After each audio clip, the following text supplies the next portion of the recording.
Bueno, a ver, la idea de esta charla es más bien enfocarla hacia una discusión en torno a un libro que, la mayoría de los que estáis aquí todavía no habéis podido leer porque tenemos la suerte de que se estrene de alguna forma en esta universidad de verano, que es el nuevo libro de Manuel Rodríguez, La política contra el Estado sobre la política de parte, ¿no? El libro es como un recorrido, por esa idea que hemos utilizado tanto en este ciclo político, que es la idea de contrapoder como alternativa a una política estatista, ¿no? Entonces, el libro va haciendo como un recorrido histórico a través de una serie de debates, discusiones y también contextos históricos sobre, cómo siempre ha estado presente y latente de alguna forma este tipo de política, este tipo de propuesta alternativa a otras formas de política oficial, ¿no? Entonces, la idea sería que Manuel hiciera una introducción de, más o menos media hora, luego intentamos animar un poco la discusión desde esta mesa y abrimos el debate un poco a todos y a todas, para que sea un poco productivo y no sea una simple introducción mecánica donde uno solo hablan y escuchan. Entonces le paso la palabra a Emmanuel. Además estamos distribuidos así, ¿eh? Vosotros vais a ser un bando y vosotros otro. Entonces tenéis que ir pensando que os toca. Sí, agradecer básicamente a Bryce como la amabilidad de la invitación y a Anticapitalistas y a Joseba y desde luego a todos vosotros y vosotras por estar aquí. La idea es, como ha comentado Bryce, no es tanto hacer una discusión sobre el libro. El libro, además, hemos hecho una pequeña tirada digital, lo podéis adquirir aquí o en la tienda, pero en librerías no llegará hasta el 15 o 20 de septiembre. También lo podéis descargar como de nuestra web, de traficantes.net, como prácticamente todo lo que publicamos. Y la idea, como comentaba, no es hacer tanto una presentación del libro como animar una discusión, ¿no? O sea que yo creo que una de las características de este ciclo político, el que hemos vivido en estos últimos 6 años, es que la discusión política que se ha dado, que yo creo que eso es algo que no es tampoco moco de pavo y que no está mal, es decir, que ha habido una discusión estratégica, ¿no? Me parecía que se disputaba el poder sin saber muy bien qué es eso del poder desde el 2011 y hubo toda una serie de debates. Sin embargo, en términos de densidad, de profundidad, pues ha sido más bien escaso, ¿no? En realidad, el libro es un resultado de eso. También es un resultado, y eso yo creo que hay que reconocerlo, de un cierto hastío, de un cierto aburrimiento. Es decir, que una de las cosas que yo creo que también es destacable de estos últimos años, sobre todo lo que podríamos llamar la fase institucional, es lo rápido que ha sido, ¿no? Ha sido una celeridad que yo creo que sorprende en términos históricos. Es decir, que tú podías acercarte a procesos parecidos donde un movimiento, ¿no? O un acontecimiento político, ¿no? Que producía desplazamientos como fuertes, como fue el 15M, pues finalmente tenía como un resultado institucional, por ejemplo, un caso típico es el de los verdes alemanes, pero que nunca podíamos sospechar que ese proceso de institucionalización iba a ser tan rápido. De institucionalización, de generación y destrucción. Es decir, que yo creo que ya estamos en la última fase, ¿no? No sé cómo lo veréis, pero bueno, eso se puede discutir. Entonces, la idea del libro es, a partir de esa constatación, si queréis, de que no realmente este ciclo político que se abre con el 15M y que luego tiene esos resultados institucionales en forma de candidaturas, Podemos, etcétera, Procés, también lo podemos incluir ahí, pues tiende a agotarse y luego a destruirse. En la medida que eso sucede, pues tratar de pues no extraer una conclusión, si queréis, depresiva de ha sucedido otra vez lo mismo, sino de revisar una serie de debates que yo creo que han estado en el fondo de todo el proceso, que no han tenido una explicitación, como iba a decir, fuerte, densa y más o menos rica, y que modestamente, porque evidentemente yo no voy a hacer las tareas de gran teórico, pues tratar de ver cómo se han producido históricamente y cómo se han ido resolviendo. Realmente el libro lo que hace es eso, es un recorrido al siglo XX, el largo siglo XX, si queréis, que empieza en 1917 y acaba más o menos antes de ayer, de cómo el siglo que ha sido conocido como el siglo de la Revolución, de cómo estos debates, que no son fáciles tampoco de aprender y de resolver en 4 o 5 dicotomías, se han ido produciendo entre lo que podríamos llamar revolución, Estado-poder, transformación, movimiento, etc. Hay desde luego también una constatación así. Cuando tú te enfrentas a este debate, son pocos los palos que te aguantan del sembrado, ¿no? O sea, si nos fijamos, y yo creo que aquí en muchos de los que venimos o muchas de las que venimos a este encuentro, hay toda una serie de inercias heredadas que no están cuestionadas realmente. O sea, por ejemplo, la idea de revolución. La idea de revolución es algo que sabemos que evidentemente no va a ser lo del 17, no va a ser lo del 36, no va a ser nada parecido, pero sin embargo se sigue manteniendo, ¿no?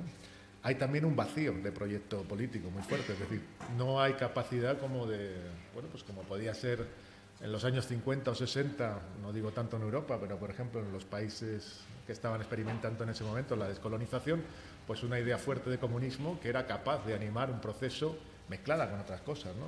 La liberación nacional, la propia descolonización, la independencia, etcétera, pero que, bueno, pues que tenía un sentido fuerte. A día de hoy prácticamente te quedas sin palabras.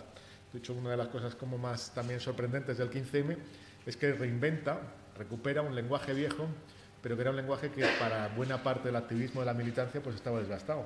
La idea de democracia, de ciudadanía, etcétera, ¿no? Todo eso que ha sido el discurso fuerte, es decir, que realmente lo que hemos estado hablando en términos de revolución democrática, democratización, ciudadanía y tal, que no dejan de ser conceptos con miles de trampas, pero que pertenecen a una fase previa de lo que podríamos decir que fue el siglo XX, la revolución liberal democrática, ¿no?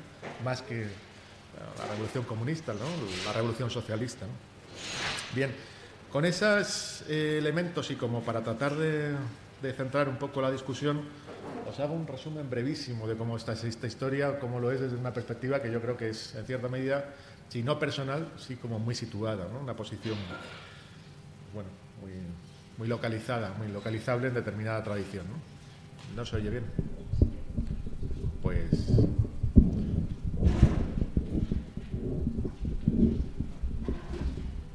oye, muchas gracias, ¿eh? Ahora mejor. Bien, el elemento, si queréis, como el acontecimiento que yo creo que es fundamental, es 1905-1917, pero no tanto lo que sería el relato que luego se hace, ¿no? El relato y el contrarrelato, si queréis, la revolución comunista, ¿no? En sentido más leninista, sino el hecho sorprendente de que esa revolución es llevada a cabo por parte de los propios actores, o sea, es decir, llevada a cabo en ese momento por lo que es el actor principal, que es la clase obrera. Es decir, no es una historia de partido, es una historia de creación prácticamente ex novo, es decir, prácticamente de la nada, por lo menos sorprendente para todo lo que es la intelectualidad, tanto burguesa como socialista de la época, de una institucionalidad revolucionaria nueva. Es el Soviet, es el Consejo, es en el caso español las colectividades. En realidad es un hilo que va a recorrer buena parte del siglo XX, yo diría que hasta el 56, muy claramente, que es la idea de que los obreros toman directamente los medios de producción, toman directamente la ciudad y la gestionan de forma más o menos directa. Sobre el hecho de los soviets, sabéis que hay toda una explicación a posteriori, qué es lo que significan históricamente, toda una serie de discusiones, si son órganos simplemente de autogestión directa, si son órganos revolucionarios o son embriones de lo que podría ser un Estado obrero a futuro, que esa revolución va completamente a posteriori, es decir, sigue el proceso histórico y que yo creo que no es capaz de cabalgarlo claramente. Lo podéis coger en prácticamente todos los hilos. O sea, el hecho de la emergencia soviética sorprende a todos y muy pocos tienen capacidad de interpretarlo. La socialdemocracia alemana, incluso todo esto que sería el austromarxismo, Masalder, etcétera, queda prácticamente como, ¿qué es esto que ha sucedido? ¿No? ¿Qué significa esto? Empiezan a hablar de cogestión, ¿no? Les rompe completamente el esquema que era el de la Segunda Internacional. Si queréis, lo que luego fue la tercera y toda la izquierda pues comunista, socialista, que aparecen dentro de la Segunda Internacional, con todas sus ramificaciones, en cierta medida, su gran caballo, su gran oportunidad fue el hecho de esta emergencia, de esta institucionalidad revolucionaria, ¿no? La cuestión es que yo creo que esto se pierde muy claramente en la Revolución Rusa, o sea, el Soviet es el organismo prácticamente sacrificado en el propio proceso y al final, por toda una serie que no creo que vayamos a discutir esto, ¿no? Bueno, pues un proceso más o menos complejo, pues la revolución tiende a burocratizarse, a institucionalizarse y a apostar básicamente por un modelo de centralización estatal que de luego arruina todo este tipo de institucionalidad revolucionaria, de la cual el Soviet es el caso, si queréis, más señero, pero que no es el único. Están los comités de fábrica, consejos de barrio, etcétera, todo un rosario de instituciones que es capaz, en un momento dado, pues, de cambiar y de generar una institucionalidad pues, que es distinta. Es decir, una forma de poder político que es distinto tanto a lo que podría ser la autocracia rusa como también a la imaginación de la revolución liberal, que es básicamente pues si queréis, en la dinámica jacobina, pues un Estado relativamente centralizado que se erige como pues, lo que sería, básicamente, a través de un proceso electoral y de representación, lo que sería pues la voluntad general, si queréis, en términos rusonianos, ¿no? Yo creo que ese hecho es fundamental, porque ahí se discriminan toda una serie de respuestas, también de contradicciones, de tensiones, que se van a ver durante todo el siglo XX. Y que a la vez que hay este debate socialista, más que obrero, había debate socialista, ¿no?, de los intelectuales del movimiento obrero, sobre todo esta tradición de la Segunda y luego de la Tercera Internacional, de qué es esto de los soviets, de qué es esto de la institucionalidad revolucionaria, hay también un debate burgués. Eso es interesante, eso también yo creo que se sigue en el libro. Y además es un debate que no estamos muy acostumbrados, es un debate pues que es un debate hecho de panfletos y contrapanfletos, de libelos y contralibelos, y que está protagonizado por toda una serie de señores que han desaparecido prácticamente a día de hoy, digo, de la imaginación política y lo que serían los referentes inmediatos, pero que sobre todo en el caso alemán pues es muy fuerte, ¿no? Podéis aquí reconocer buena parte de lo que sería toda la teoría de las élites, de Pareto, incluso Ortega y Gasset, etcétera, pero también todo lo que es la revolución conservadora, ¿no?, y entre lo que serían los orígenes del fascismo y el nazismo, pues yo qué sé, desde Carl Schmitt, Smen, etcétera, hasta los que podrían ser los más liberales, los Kelsen, Heller, etcétera, ¿no? Bueno, toda esa discusión es básicamente también una discusión de cómo se responde a esta crisis de la institucionalidad liberal, del Estado liberal, ¿no? Y ahí hay como respuestas diferentes, ¿no? Una respuesta obvia es claramente lo que, como conoceréis, es básicamente los orígenes del propio fascismo, que es un origen que es de alta alcurnia, es decir, en el fascismo no hay falta de inteligencia, que no hay es un aprovechamiento de la misma, pero en sus orígenes lo que hay es una revuelta, una rebelión de las élites intelectuales del momento que reacciona de forma visceral a toda esta intromisión del movimiento obrero en la esfera pública, de lo que ellos llamaban la masa, y también de la posibilidad, aunque ya en estado, pues si queréis, a partir de 1920, pues bueno, muy deteriorada, muy degenerada, si queréis usar la palabra, de una posibilidad de otra democracia, una democracia obrera guiada por los soviets, ¿no? Creo que ese debate también es interesante, ¿no? También hay un debate dentro del propio campo socialista, pero si queréis del campo socialista más burgués, de lo que podríamos llamar el socialismo jurídico, por ejemplo, Kelsen, de cómo se responde a eso, que yo creo que está en el origen de lo que va a ser luego la teorización del estado del bienestar, en cierto modo, vamos, ¿no? Y donde veis todo lo que es el movimiento socialista, el laborismo, el propio Kelsen, que era al fin y al cabo un socialdemócrata de derechas, ¿no?, de cómo reaccionar frente a este tipo de institucionalidad. Y él, básicamente la apuesta es la de un Estado intervencionista, ¿no? Es una vuelta a la Salle, ¿no? El otro día me parece que estaba aquí un compañero vuestro hablando de eso, ¿no? Es decir, básicamente, pues una vuelta a una idea donde socialismo y Estado se identifican. Voy rápido, pero esto sonará básicamente como una especie de inversión de lo que es, en cierta medida, el debate que se está dando en 1917 con todo lo que está escribiendo en ese momento pues Lenin y luego lo que será toda la izquierda consejista, que es básicamente la vuelta a una idea de un comunismo en el cual el comunismo es igual a destrucción del propio Estado, ¿no? Bien, todo este tipo de discusiones finalmente se resuelven, por eso voy muy rápido, en el 45 con una forma de democracia que realmente recoge elementos, ¿no?, de ese debate y que hace su propia síntesis. Es decir, donde hay elementos autoritarios, decisionistas, muy claramente, es decir, la democracia deja de entenderse en sentido utópico, liberal, como el gobierno de la ley o también el de una representación que es directa y emanación de lo que sería una voluntad general. Se empieza a hablar de una democracia competitiva. De hecho, los que estudiáis políticas, básicamente lo que se estudia es eso. Es una teoría democrática en la cual la democracia no es más que básicamente un régimen de elección de élites, ni más ni menos, ¿no? Se recogen viejos elementos también autoritarios, etcétera, ¿no? Y se resuelve así. Hay en los años 70 una reactualización del debate, es decir, porque lo que vuelve a haber, a partir del 68, es, si queréis, no de la misma forma, desde luego, que se le da en los años 10, 20 y 30, pero sí de una forma que yo creo que rememora cosas, un nuevo proceso de institucionalidad que podríamos llamar revolucionaria, que no acaba de cuajar y que además es mucho más, si queréis, polimorfa, a la vez también compleja, que se da en los años 10 y 20, ¿no?, y 30, también más difusa, más ambigua, que es básicamente lo que estamos llamando 68 y los movimientos que surgen entonces, ¿no? Es, por un lado, una vuelta también a un ideal, pues si queréis, consejista, que más o menos pulula las fábricas, ¿no?, que más o menos se ve en todo lo que es el propio ciclo de movilización de luchas obreras de la época, que podríamos decir que está nucleado y organizado a base de lo que podríamos llamar un principio de autonomía de la asamblea, de fábrica, etcétera, y que eso es lo que permite, de alguna manera, empujar las luchas, pero también que se va a extender básicamente a todo el territorio de la metrópoli, de la sociedad, y que lo vais a encontrar en lo que serían, pues, posteriormente, elementos como lo que puede ser la contracultura, elementos como puede ser la aparición de nuevas formas de vida, el origen, yo creo que también, de lo que podría ser el ecologismo y de lo que fue luego el economicismo y el feminismo también se puede ver ahí, es decir, donde hay una articulación de creación de nuevos sujetos y de desbordamiento de lo que serían las lógicas de encuadramiento institucional que se da en la posguerra y en el estado del bienestar a través de la creación de lo que podríamos llamar nuevos soviets, ¿no? Hay también una discusión fuerte de cómo se interpreta eso políticamente en esa época, de cómo se representa esto políticamente, ¿no? Si queréis, en su versión más banal, y yo creo que a la postre destructiva, es en los países del sur de Europa eso que se llamó el eurocomunismo. El eurocomunismo fue, pues, de alguna manera, la oportunidad de unos partidos que habían sido, en cierto modo, gestores del pacto social, que se da a partir del año 45, los partidos comunistas.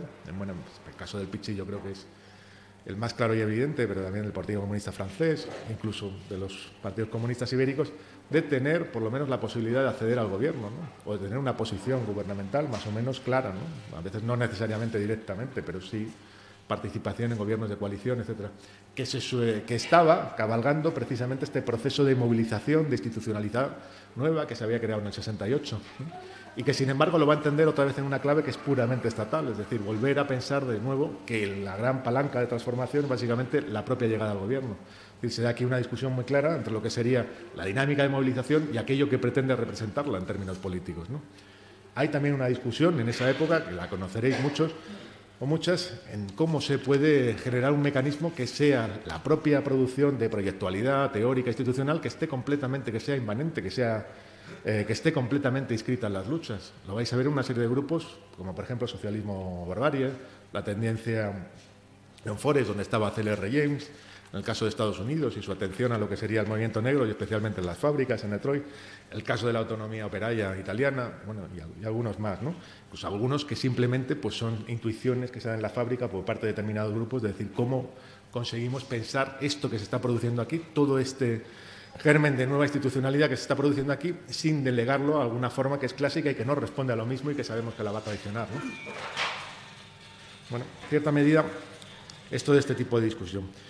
Para tratar de ejemplificarlo un poco más, porque yo creo que es como un repaso demasiado rápido esto, lo que trato de decir, si nos situamos ya en la época y cogemos un debate que ha sido actual y que aquí en el caso español es un poco extemporáneo, incluso algo bizarro, pero que yo creo que es interesante porque plantea las preguntas de una forma mucho más clara de lo que podemos ver aquí, porque en cierta medida la sociedad de este país es muchísimo más abigarrada y rica, es el debate que se ha dado en Bolivia. No sé cuánto lo conoceréis.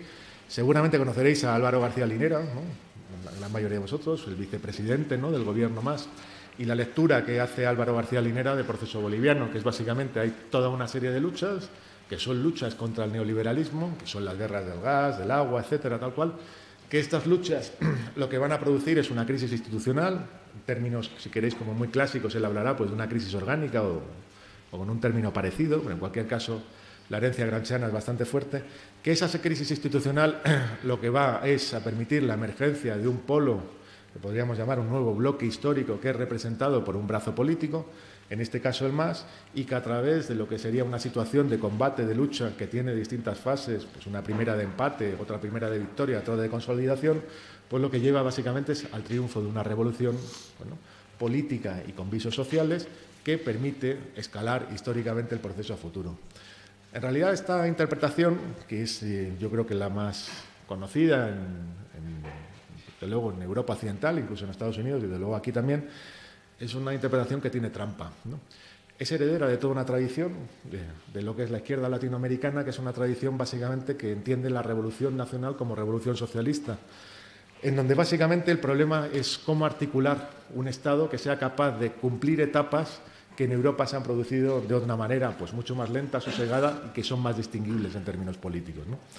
Básicamente lo que vienen a decir es así. Si queréis, conocéis todo lo que sería la teoría de la dependencia, pues yo qué sé, a Gunder Frank, pues, por ejemplo, sabéis que su representación sobre lo que pues, sucede en estos países es la siguiente, es decir, somos países dependientes, ¿no?, en el caso chileno, del cual él hablaba, países en los cuales la burguesía es incapaz de cumplir las tareas de construcción de un Estado nacional, y ese Estado nacional, que estaría a cargo de la burguesía, en tanto es un lumpenburguesía, en tanto es una burguesía completamente dependiente, incapaz, subordinada al poder imperial transnacional, pues lo tiene que realizar una coalición social protagonizada por lo que hay de clase obrera, por lo que hay de campesinado más o menos consciente en estos países, y a partir de ahí, de la llegada a lo que sería la conquista del propio Estado, un proceso de revolución nacional en la cual socialismo y revolución nacional van completamente de la mano.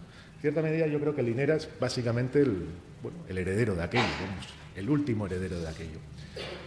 Cuando uno penetra un poco más o discute con compañeros de allí o ve referentes que hay allí, curiosamente ellos tienen una idea completamente distinta.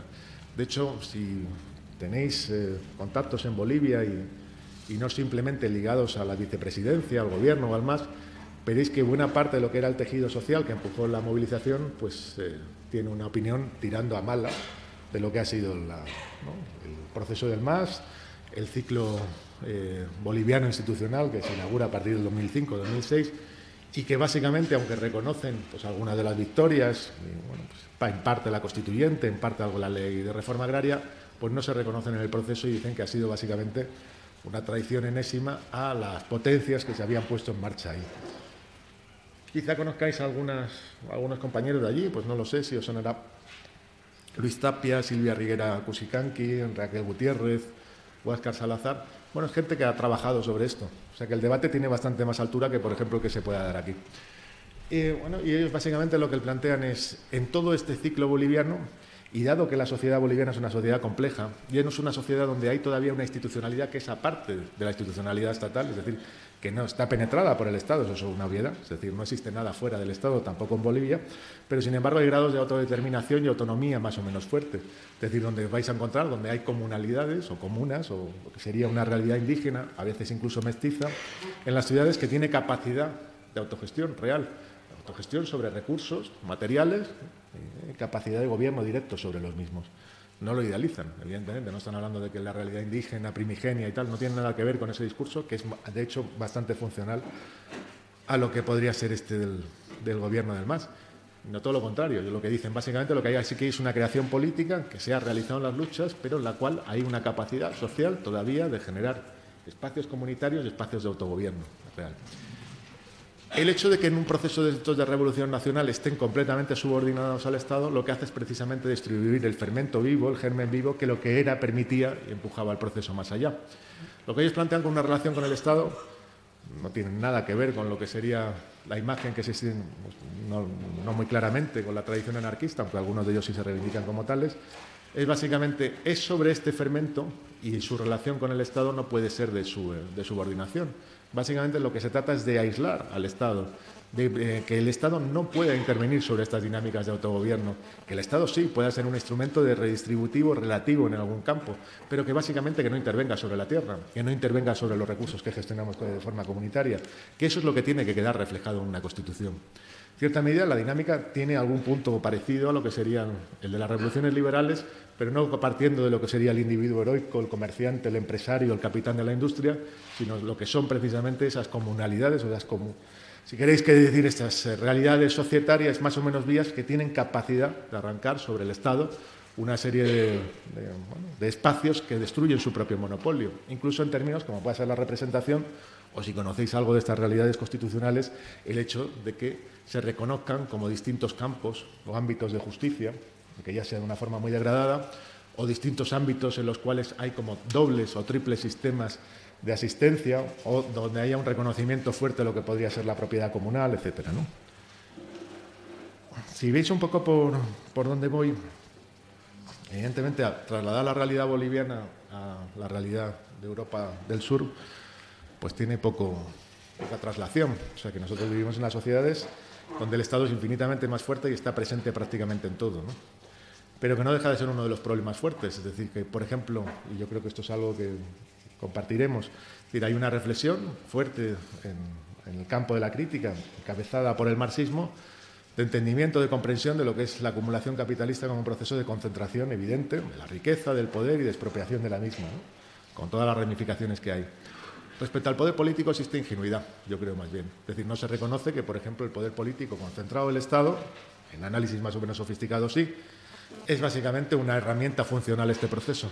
Pero no se le dota nada más que, si queréis, como un espacio delegado. Es decir, existe todavía, yo creo, como en buena medida, y yo creo que somos herederos de eso, porque también en el liberalismo se produce algo así, de la vieja idea de que, bueno, pues de lo que son las distintas instancias de determinación en la cual básicamente lo que sería la instancia política está subordinada a una instancia que es de carácter económico, que es básicamente lo que sería pues, las relaciones de producción frente a lo que sería la forma de la organización política del poder, ¿no?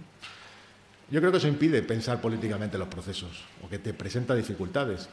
Es decir, en cualquier proceso político vais a encontrar que hay una dinámica de demandas respecto a lo que sería el Estado y también lo que sería ese fenómeno de concentración de poder. Lo que se trata es de redistribución. Es básicamente una redistribución de la riqueza que está organizada estatalmente, pero en la cual no hay una problematización fuerte de ese mecanismo de redistribución de la riqueza por parte del propio Estado. Es decir, como un organismo completamente concentrado y un organismo, además, que en términos imaginarios, en términos de lo que sería básicamente la imagen social dominante, es básicamente un organismo que tiene un poder omnímodo y al cual tú delegas y que no se cuestionan sus monopolios, puede realizar esa operación, si queréis, redistributiva, por hablar así como muy rápidamente y con brocha gorda. Pues básicamente ese problema está sin resolver. O sea, el problema para mí es básicamente que cuando hablamos de contrapoderes es básicamente la construcción de poderes propios.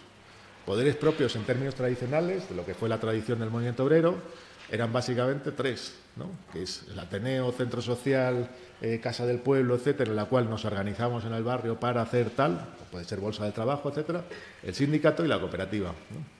Sin eso no hay política, así de simple.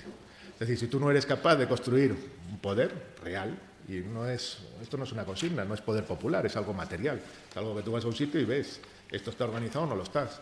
Si tú vas a una determinada realidad, una determinada ciudad, y hay una constelación de instituciones que permite que sucedan cosas. Sin eso es absolutamente imposible hacer política. Realmente se trata de cambiar el foco, ese es el elemento fundamental. O sea, cambiar del foco lo que serían no solamente las dinámicas macros, hay que tenerlas en cuenta constantemente, ¿no? Pero básicamente lo que sería una dinámica puramente demandante, ¿no? Y que al final es representativa, es decir, tú construyes vamos a decirlo, yo qué sé, un partido, un determinado entidad que es capaz de representar una posición social, si queréis, de desposesión, de explotación de los explotados, etcétera, y que luego en el Estado permite, supuestamente, unas políticas redistributivas, incluso redistributivas en términos de poder, y en vez de eso, pues básicamente focalizar la posición política en la construcción de estas realidades, pues bueno, pues que básicamente son de poder inmediato, no mediato, es decir, la capacidad que tú tienes de construir sobre una determinada realidad concreta, material, local, etcétera, pues la fundación, pues, básicamente, de este tipo de entidades. Entiendo que esto ha sido como a brocha completamente gorda y como prácticamente impresionista, pero yo no me voy a extender más, porque la idea es que discutábamos, o sea que lo dejamos aquí, si os parece. Bueno.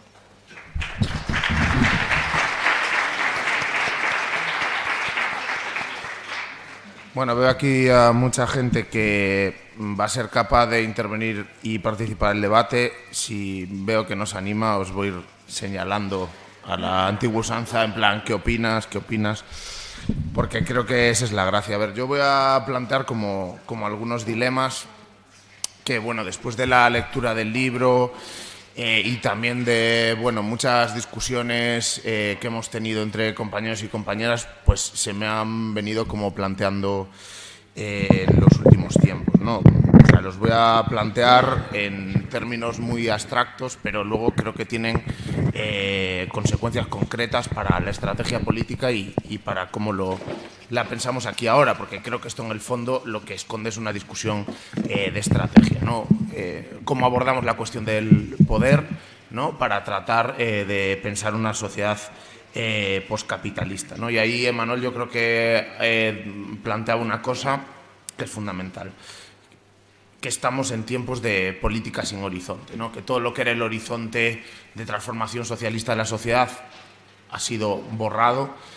No ha sido solo borrado pues, por las derrotas de los estados que se reclamaban de esa tradición, a pesar de que de que siempre, bueno, en eso estaremos de acuerdo, de socialista tenían bien poco, sino porque también se han borrado como del horizonte de la mayoría de la gente y de las clases populares, ¿no? Entonces hay una política sin horizonte, y eso también está muy determinado por esa debilidad de lo que hemos llamado contrapoderes, ¿no? Que al final es lo que te dan el margen de libertad para pensar otras estrategias posibles, ¿no? En realidad, todo el pensamiento de Lenin es un pensamiento que va mutando también en función de los acontecimientos, ¿no? Lenin en ningún momento piensa, por ejemplo, el Soviet. El Soviet es algo que surge espontáneamente de la propia clase obrera, y lo que hace Lenin es más bien pensar la política a partir del surgimiento del Soviet.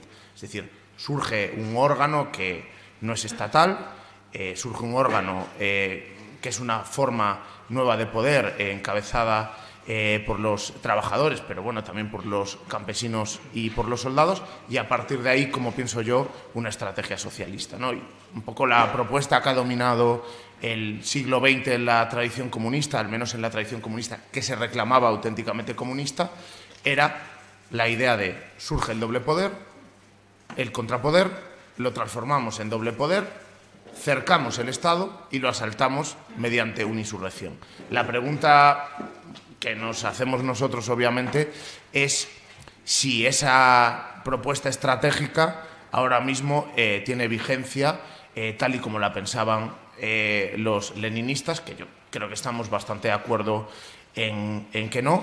Y luego la segunda pregunta es cómo la repensamos, porque hay una serie de problemas que se plantearon que quizás sigan vigentes, ¿no? Para mí el primero es, y creo que también se ha visto, bueno, en los procesos latinoamericanos, sobre todo en sus partes más avanzadas, pero bueno, también en las últimas revoluciones del siglo XX, que es verdad que son revoluciones como dictaduras, pero ya en formaciones sociales más complejas, que no son las formaciones sociales zaristas, como pudieron ser en Chile y en Portugal.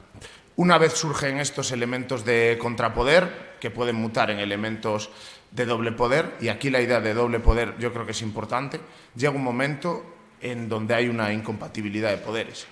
Es decir, llega un momento donde el Estado, a pesar de haberse visto debilitado, ¿no? y de que ciertas funciones de su monopolio en el ejercicio del poder hayan sido extirpadas por otro tipo de órganos, trata de reconstruirse. Entonces hay una idea, quizás una intuición, de que el Estado y su concepción del poder es indivisible y que no pueden convivir, por así decirlo, de forma permanente dos tipos de poderes que responden a dos clases y a dos lógicas diferentes. ¿Cómo hacemos para preservar el contrapoder, que es el garante de que no haya una degeneración burocrática, y a la vez cómo abordamos la cuestión del poder para que el Estado no aborde el contrapoder? Para mí ese sería el primer gran dilema si pensamos en términos estratégicos, ¿no? Y yo creo que es un debate que atraviesa la Revolución Rusa del 17, la del 36, pero que luego vuelve a reaparecer de alguna forma en los procesos políticos más avanzados. El caso de Venezuela es clarísimo. Hay ensayos, es verdad que muy débiles comparados con todo lo que fueron experiencias del pasado, de otras formas de poder, ¿no? Comunales, etcétera, etcétera. Pero tarde o temprano, al no sustituir al poder realmente existente, el viejo poder se va reconstruyendo con formas nuevas, con un lenguaje nuevo, pero acaba aplastando a todos esos embriones de nueva sociedad y de alguna forma restaurando el orden con una retórica socialista, pero restaurando el orden, ¿no? Y la segunda pregunta viene a ser ¿qué es el Estado a día de hoy, ¿no? O sea, si el bolchevismo y la tradición leninista pensaban el Estado como algo que se ponía por encima de la sociedad y que por lo tanto desde la sociedad se podría asaltar, quizás esa idea a día de hoy ya no tenga mucho sentido, ¿no? Por esa idea de Estado integral, del Estado presente en todas las partes de la sociedad, y luego porque el Estado también es una relación, ¿no? Que hasta cierto punto condensa ciertas batallas entre las clases, ¿no? A nadie, en su sano juicio, en mi opinión, a pesar de que seguramente hay gente que lo piensa, se le ocurriría decir que la educación pública o la sanidad pública son mecanismos del Estado burgués para engañar a los trabajadores y tenerlos controlados, sino que son conquistas históricas, igual que bueno, toda una serie de cuestiones democráticas que es verdad que juegan un papel funcional al capital, pero que a la vez son conquistas de los trabajadores, ¿no? Entonces, ¿cómo abordamos la cuestión del Estado? Siendo consciente de que en el Estado también operan más contradicciones sociales que en cualquier otra época. Por ejemplo, la cuestión de los funcionarios, que es una cuestión que no se planteaban los bolcheviques. El Estado era malo porque el Estado representaba al poder, pero aquí, bueno, dentro del Estado operan fuerzas que a veces son un contrapunto a las lógicas de acumulación capitalista, ¿no? Eso no significa que el Estado haya dejado de ser un Estado capitalista, haya dejado de ser un Estado de clase, ¿no? Pues para mí esas son las dos preguntas que creo que podrían vehicular la discusión y las preguntas que tenemos que resolver, porque claro, aquí hemos estado en el último ciclo como manejando una serie de propuestas estratégicas que es verdad que hasta cierto punto se han verificado en una primera fase. Es decir, la tesis de que tú podías asaltar el recubrimiento del Estado, ¿no? Su parte representativa, a través de un proceso electoral. Eso ha funcionado en las candidaturas de Madrid, ha funcionado, por ejemplo, en Grecia, pero luego la pregunta es ¿y luego qué? Es decir, ¿tomas el Estado o el Estado te toma a ti? Te ves completamente impotente para hacer otro tipo de políticas. Hasta cierto punto, yo creo que una de las lecciones amargas es que sin contrapoder no hay estrategia posible porque no hay margen de acción, ¿no? Entonces, un poco, bueno, yo enfocaría un poco la discusión por ahí y, bueno, animaros a hablar ahora y a ver qué sacamos.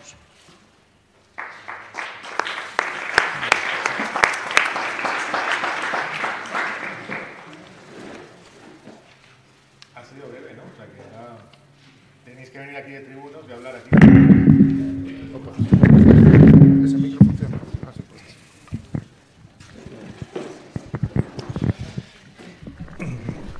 Yo creo que el elemento específico en la situación actual es que, como tú acabas de decir, el Estado ya no es el que era antes, o los Estados nacionales ya no tienen el poder que tenían antes.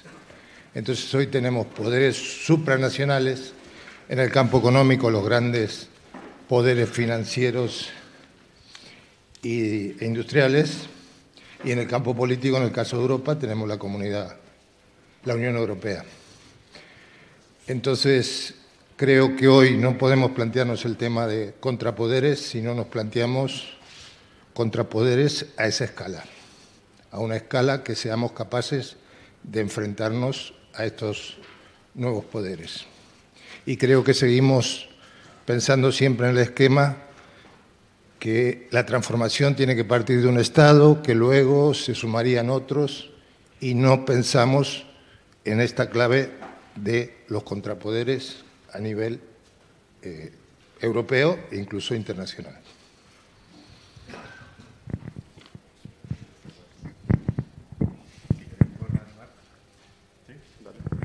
O sea, por ir avanzando cosas. ¿Se escucha o no? Ahora no. O sea, eso es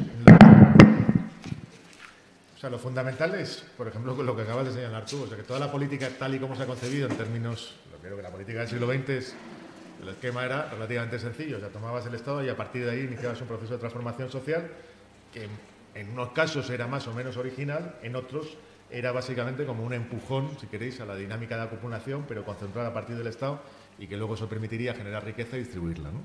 Si queréis más modelo stalinista y en parte también algunos procesos de reúno, ¿no? De liberación nacional.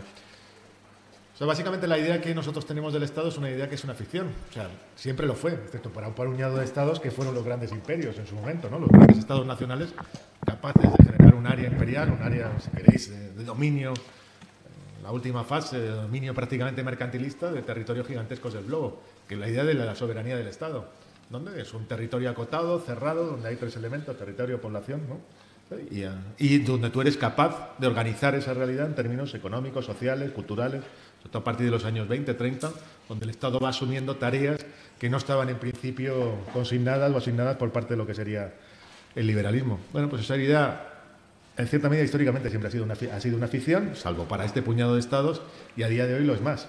O sea que vamos a un régimen político que es mucho más parecido a lo que podríamos llamar una poliarquía, es decir, donde hay un montón de soberanías, todas incompletas, por lo tanto no soberanías, y superpuestas. El caso que tú has comentado, Europa, pero vamos, que eso yo creo que se ve incluso a cualquier nivel. Tú te vas a encontrar donde hay una administración que sí, que desde luego sobre la cual impactan toda una serie de poderes en los cuales son ajenos, y que muchas veces esa misma administración está ya incluso subordinada formalmente a tribunales de distinto tipo, reglas de gasto de distinto tipo, axiomas económicos de carácter neoliberal, etcétera. El problema es cómo generas tú a partir de ahí poderes. Poder que sea propio, poder que no se te escape, montando simplemente un mecanismo de representación política que va allí y se supone que, pues yo qué sé, o sea, es el garante de lo que serían las necesidades de los pobres y los desposeídos. Tiene algo de relato, ¿no?, de cuento infantil. Es decir, o sea, el problema siempre es básicamente cómo aquellos sectores que sufren una determinada condición social o experimentan una determinada situación y que a través de un proceso de lucha más o menos creativo construyen una comunidad, son capaces de generar un poder propio. Ese yo que entiendo que es el problema de la política revolucionaria antes y ahora, que es un problema de básicamente de cómo determinados colectivos experimentan un proceso de autodeterminación. Campo feminista es muy obvio, o sea, que eso se llamaba en los años 60, ¿no?, la toma de conciencia, etcétera, tal cual. Pues a día de hoy sigue siendo eso. Y eso justamente no ocupa un lugar central en la política. Esa es la paradoja del asunto. Con el ciclo que hemos vivido se ve muy claramente. O sea, hay como automatismos inmediatos. Es decir, ¿qué era lo que vendía el primer Podemos? Pues vendía la idea de que si tú eres capaz de llegar al gobierno, vas y generas una política de transformación social relativa. O en términos mucho más específicos, una política de vuelta a lo que se entiende por una democracia en la cual la meritocracia funciona. Es decir, aquellos que más o menos tienen una serie de... Bueno, pues han realizado una serie de procesos formativos, etcétera, tienen derecho a un reconocimiento por parte, además, del propio Estado. No sé, ese es o sea, la paradoja es eso, o sea, que estamos hablando de la izquierda y para mí hablamos ahí de 40 cosas que son distintas y muchas veces contrapuestas. O sea, el problema fundamental es cómo tú eres capaz de generar poderes sociales reales, efectivos, materiales en una sociedad como esta. En el ámbito sindical era muy fácil de entender. A día de hoy ya cada vez es más complicado en la medida que siempre está penetrado por dinámicas de representación institucional de tipo estatal. Elecciones, etcétera, reconocimientos, subvenciones, etcétera. Pero ese es el problema clásico. Entonces yo creo que lo que se trata es de volver a ese tipo de pregunta política como inmediata. El problema es cómo se hace una sociedad como esta, que está completamente penetrado por dinámicas estatales, aunque ese Estado esté relativamente debilitado, sí, pues no puede guardar los monopolios que guardaba en tiempos, salvo quizá el de la violencia, y no de forma definitiva. Ese yo creo que es el problema clave. No es un problema que está ahora mismo, se define en términos de brochazo, pero que debería cuestionar todas las preguntas fundamentales, incluida la de la propia revolución. La revolución ha seguido, al fin y al cabo, es el día del momento decisivo en el cual precisamente esos contrapoderes, ¿no?, generan una situación de doble poder, pero que finalmente lo que hacen es sustituir los viejos aparatos de Estado probablemente por otros. Esa es la clave. O sea, es entender probablemente la política como una guerra civil permanente, que tiene que estar civilizada en eso que llamamos democracia, pero en la cual los momentos decisivos nunca son definitivos, por decirlo así. Es decir, hay acontecimientos, hay procesos en los cuales se producen grandes avances, pero probablemente estén basados en conceder lo que serían grados de autonomía mayor a precisamente esos poderes sociales que rompen los monopolios de Estado. No sé si estamos hablando de una forma muy abstracta, pero yo creo que se trata de eso. Si queréis. Eso como queráis.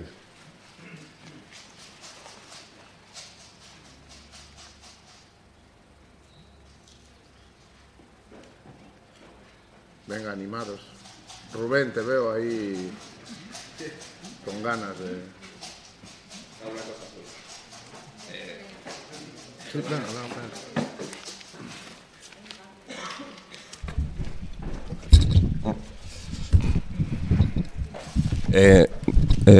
¿Sí? ¿Se oye? Hola, hola. Vale, sí. No, por buscar un relato o un análisis parecido, no digo igual, que para poner un poco en discusión con creo que es otra hipótesis diferente a la que tú planteas al final del libro, vaya.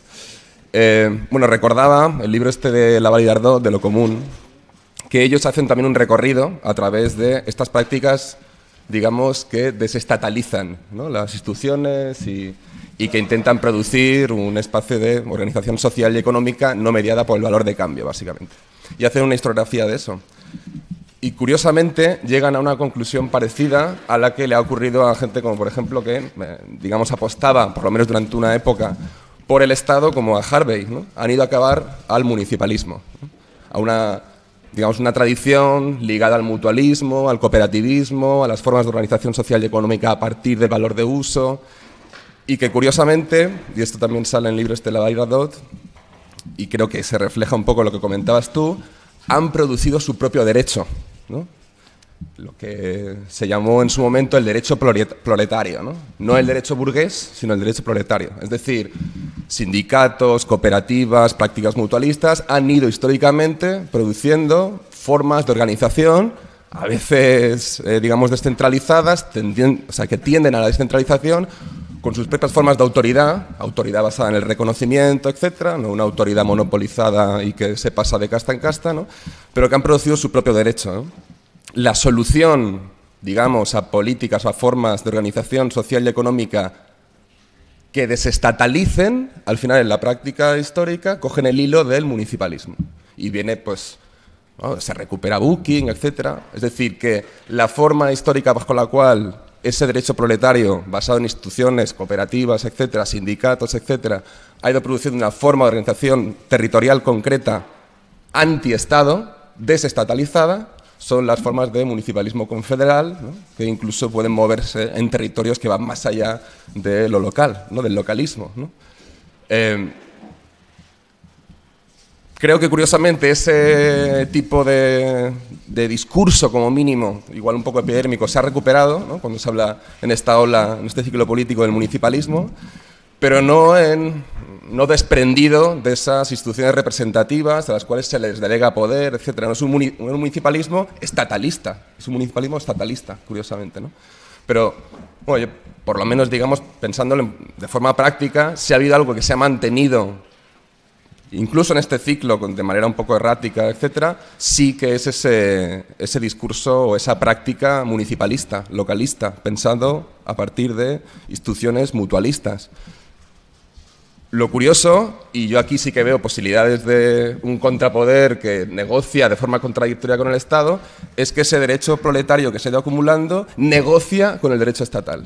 Negocia con el derecho estatal, intenta subordinar al derecho estatal. Es decir, como por ejemplo la economía social y solidaria o el cooperativismo intenta introducir dentro del municipio, de la propia administración, de los propios cauces de relación jurídica de la administración, su derecho, ¿no?, esas formas de derecho, esas formas de organización, entendiendo que puede utilizar, en fin, los consejos de barrio del ayuntamiento, etcétera, para utilizar como herramienta el Estado para que ese derecho estatal se subordine al derecho proletario, ¿no? En fin, o sea, no solo de la forma más evidente que podemos ver, ¿no?, como en concesiones, en cómo puede haber, ¿no?, cláusulas, etcétera, sino también que hay un reconocimiento directo a formas de autogestión dentro de lo que son el patrimonio municipal, ¿no? Gestión de equipamientos, gestión de vacíos urbanos privados, procesos. O sea, si yo quiero pensar en la práctica esto que está situando históricamente hoy, donde veo una forma de desestatalización del territorio y de intento de que el derecho proletario subordine el derecho estatal, son ese tipo de prácticas cooperativistas, pero que están ligadas a los municipios y a la administración pública, ¿no? Digo, tensas, contradictorias. Muchas veces el Estado acaba siendo dominante en algunas prácticas, pero me cuesta mucho pensarlo si no es a través de ese tipo de prácticas, por ejemplo, en mi propia ciudad, ¿no? Cómo se desestataliza el territorio a través de un reconocimiento de la propiedad colectiva que es heredero del derecho proletario, no el derecho estatal, ¿no? Bueno, no sé si esto te resuena, te parece muy friki, ¿no? Te lo digo por que no sea diálogo, es decir, si se ocurran más cosas.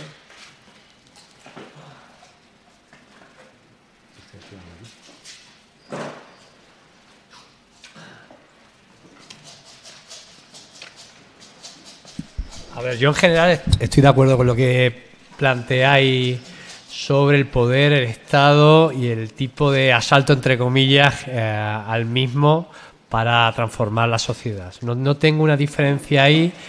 Creo que de todas maneras lo institucional estatal va a jugar un cierto papel durante un tiempo. Yo creo que en los mecanismos de hibridación de la construcción de poder por fuera, apoyándose en las instituciones, va a jugar. O sea, yo creo que esa hipótesis no hay que descartarla porque, bueno, pues la gente todavía tiene una cierta confianza en las instituciones actuales y hay que jugar esa baza. Solo que yo creo que en esa hibridación entre lo social y lo institucional, yo creo que lo institucional tiene que estar en última instancia subordinado a la acumulación de poder por fuera y a la construcción de dispositivos y mecanismos autónomos, ¿no? Por así decirlo, ¿no? Entonces, ahí sí que hay diferencias en el movimiento y yo creo que ahí hay diferencias con compañeros que tienden más a la institucionalización. Yo creo que ahí hay eso. Ahora, donde yo creo que tengo una diferencia con la discusión que se ha abierto es en el tipo de escala territorial.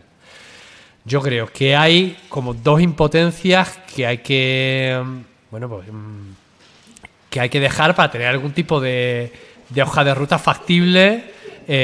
Y yo creo que la primera impotencia tiene que ver con precisamente con el municipalismo. Yo creo que el municipalismo, no entendido como institucional, es necesario, pero que en una lógica de concentración de poder, de capital, en todas las lógicas actuales, el municipalismo por sí solo es insuficiente a todas luces. Y creo que el resultado de no tener una capacidad de influir en una cierta escala mayor, una cierta escala nacional o de naciones, ¿no?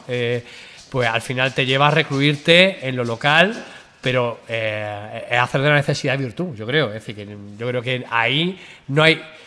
Eso te puede servir de palanca, pero que el salto de la escala a una escala mayor va a ser necesario para transformar la sociedad, o si no, vendrán procesos de aislamiento, de secación, de derrota, etcétera, etcétera. Pero la otra impotencia es la descripción de cómo ciertos poderes se transfieren de los Estados-nación actuales a otro tipo de mecanismos supranacionales, internacionales, y entonces parece que también renunciamos a la política nacional, o ya digo, de nación o de naciones, ¿no?, que tenemos en el Estado español, reconociendo también, haciendo de la necesidad de virtud, diciendo como, bueno, pues no podemos en realidad también, pues en la descripción de un fenómeno que en parte es parcial, pero que no es total, pues no tenemos una política de escala de Estado-nación actual. Y yo creo que por mucho que hayamos cedido competencia y haya una complejidad, y yo creo que lo que se ha descrito es correcto, infinitamente mayor el poder concentrado a una cierta escala de Estado-nación que el que tenemos nosotros ahora. Es decir, si nosotros tuviéramos un cierto poder popular, un asalto al gobierno nacional, etcétera, estaríamos en una situación muchísimo más ventajosa, y ya veremos después la relación con lo internacional. Pero renunciar a esa escala por no sé qué tipo de escalas internacionales, donde es muy difícil hacer política, yo creo que eso es no tener propuestas. Claro que hay que hacer falta coordinaciones internacionales, pero si nosotros queremos construir propuestas hegemónicas, hay que aterrizarlas en un terreno donde las clases trabajadoras, los fenómenos políticos, sociales y culturales tienen especificidades muy reales. Es decir, delegarlo todo en una posible coordinación internacional es esperar un día que nunca va a llegar. Y yo creo que donde hay una trinchera de poder real en el Estado-nación, eso o asumimos eso para después dar batallas internacionales, o yo creo que lo que estamos describiendo es una hipótesis para esconder impotencia. Yo lo digo de verdad.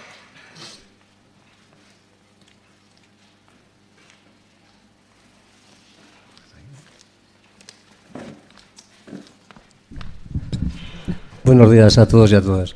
Bien, se están planteando un debate muy interesante sobre el poder y el contrapoder. Lo cierto es que a veces hay un espejismo con la conquista del poder como por el mecanismo electoral. El que tengas el poder, y más a nivel municipal, por una parte solo te permite hacer una labor de jardinero, de adornar un poco más la ciudad y no ir a la base de, vamos, avanzar más. Aparte de que te lo van a torpedear. Pero bueno, y eso es, el tener el poder, el gobernar las instituciones no significa tener el poder. Pero a nivel teórico, Gramsci creo que lo planteaba, aquí Bryce lo sabrá mucho mejor que yo, la dualidad de poder. Poder en las instituciones, poder donde se tiene la capacidad de decidir sobre asuntos que afectan a los ciudadanos, pero a la vez el poder en las calles, en las fábricas, en los movimientos sociales. Es una relación que teóricamente está muy bien, pero siempre va a ser conflictiva. Siempre va a haber, porque va a haber peleas por la cuestión de la gestión del poder, de espacios y todo eso, por lo tanto es bastante difícil. Pero otra cuestión, el tema internacionalista. Por supuesto que es muy difícil hacer política a nivel internacional. La extrema derecha, empezando con gente de Trump, con Le Pen y tal, yo creo que han tenido contactos que van más allá de echarse unas risas y decir qué contentos estamos que nuestras ideas llegan a la gente.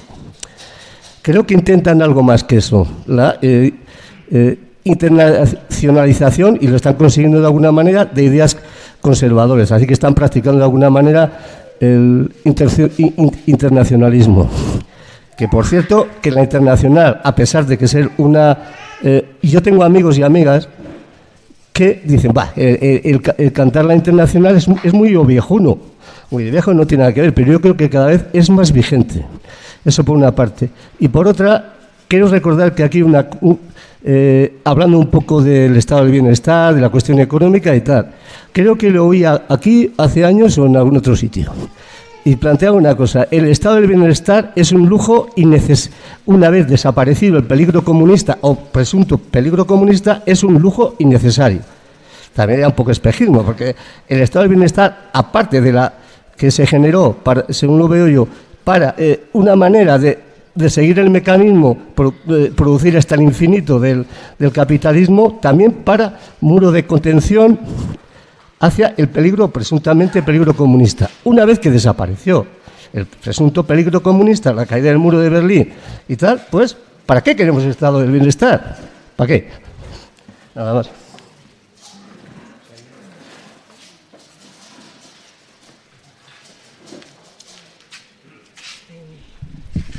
A ver, yo estoy muy de acuerdo con lo que habéis planteado. ¿Se me oye?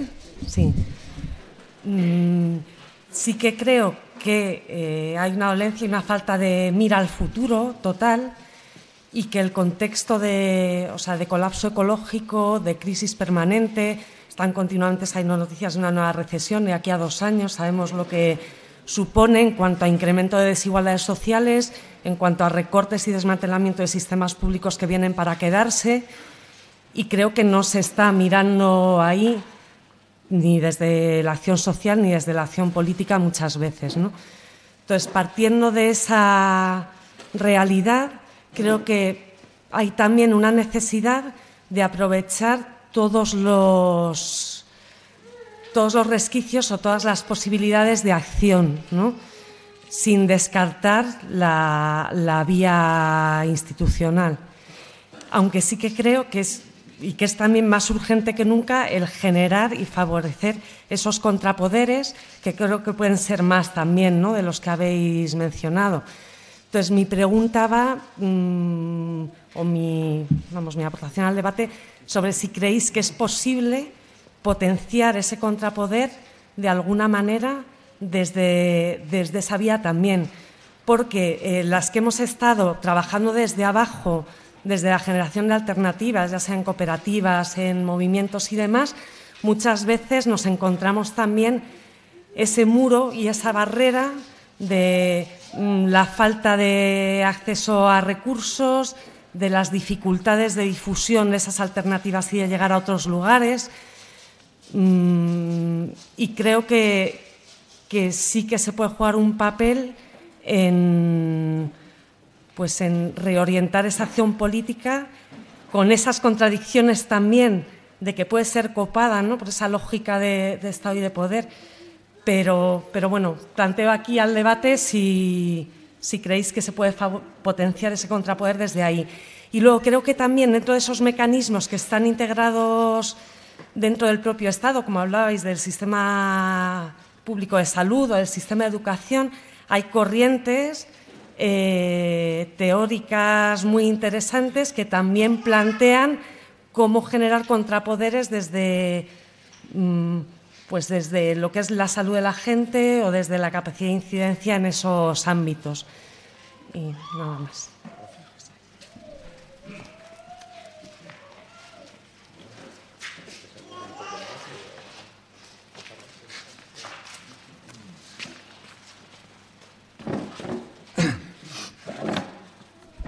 Hay un viejo dicho que dice que nunca se va tan lejos como cuando no se sabe a dónde se quiere ir. Normalmente el lejos ese, todos sabemos en dónde termina. Y es, desde ese punto de vista, me parece importante plantearse los problemas de estrategia, porque luego, cuando entras en las vías electorales y de ocupar puestos institucionales, etcétera, pues ese no saber a dónde se quiere ir, es decir, a un proceso de transformación social o revolución o lo que se quiera, al final termina siendo en la otra dirección muy lejos. Pero mi reflexión y mi preocupación actual, digamos, es sobre todo algo más pedestre. Es decir, si estuviéramos en una situación de contrapoderes y de cómo plantearnos, digamos, que el contrapoder popular vaya sustituyendo o destruyendo o tomando el Estado, bueno, las discusiones serían otra risa. Hoy la situación es bastante más pedestre. La situación es cómo creaciones de movimientos políticos, de partidos que han surgido de procesos de convulsión popular, cada uno según sus características, cómo se interrelaciona la actividad institucional y la lucha popular. Y aquí es donde está mi frustración más particular, porque toda mi experiencia anterior es una experiencia militante de partido extrema izquierda, trabajo en los movimientos, en los sindicatos, lucha ideológica, pelea y tal, y poca experiencia institucional, salvo una muy limitada en la época de Euskal Herritarrok, de Juntero en Guipúzcoa. Pero ahora mismo, bueno, yo hice la opción de Bildu y no de Podemos, y lo que estoy viendo, que a pesar de que la teoría que se dice que lo fundamental es el movimiento popular, el trabajo, la dinámica institucional, los ritmos electorales tiran de tal forma que a veces, aun pretendiendo contrapesar, no encuentras mecanismos para evitar el ser absorbidos por las dinámicas institucionales. Son terroríficas. Cuando entras en periodo electoral, toda tu teoría de movimientos sociales y tal y cual, es que al final termina siendo absorbido. Y luego, esto en cuanto tiene que ver la actividad política en estos momentos. Y luego el siguiente problema es cómo interrelacionas tú ese trabajo de construcción social alternativo cuando tienes cotas de poder, y dónde pones, digamos, la fuerza, porque claro, si tienes de repente, te encuentras que en unas elecciones tienes 40 alcaldías, mogollón de concejales, no sé qué, Juntero, la hostia y tal y cual, los mejores militantes te los llevas para allá. Y entonces los movimientos populares se resienten, y la experiencia a ese nivel de Bildu, la Diputación de Guipúzcoa, es muy importante. Es decir, en la época anterior a conseguir, había varios movimientos bastante fuertes en contra de la incineradora y determinados temas, y resulta que llegas, consigues la Diputación, consigues un montón de alcaldías, empiezas a iniciar un proceso de puerta a puerta y tal, y la derecha te contraataca a nivel de calle con una, digamos, con aprovecharse de los medios de comunicación, bueno, utilizando las mentiras más burdas, etcétera, pero crea un caldo de cultivo, y resulta que sea la paradoja en la cual la izquierda está desde el ayuntamiento, desde la Diputación, haciendo una política de residuos, y la izquierda está ganando la calle. Perdón, la derecha está ganando la calle. Y tú casi te quedas acogotado en lo institucional, cuando en ese momento tendrías que plantear el recuperar la calle y tal. Con esto lo que quiero decir es la dificultad objetiva más que ideológica, porque ideológicamente todos sabemos que la calle es lo importante, pero en la práctica cuando llegas a tener una fuerza institucional importante, la asunción que te hace ese elemento es terrible, y yo no sé cómo se puede contrapesar, sobre todo en momentos en que no hay una movilización en la calle. Yo creo que la única forma es haciendo una opción muy consciente y diciendo, pues no, tenemos que dedicar mucho más gente al trabajo en la calle, y si tenemos menos concejales o menos preparados o lo que sea, lo mejor tiene que ser a la preparación de los movimientos y no tanto el trabajo institucional. Pero claro, eso normalmente choca con los intereses de las direcciones de los partidos, de los intereses, y es un tema muy complejo.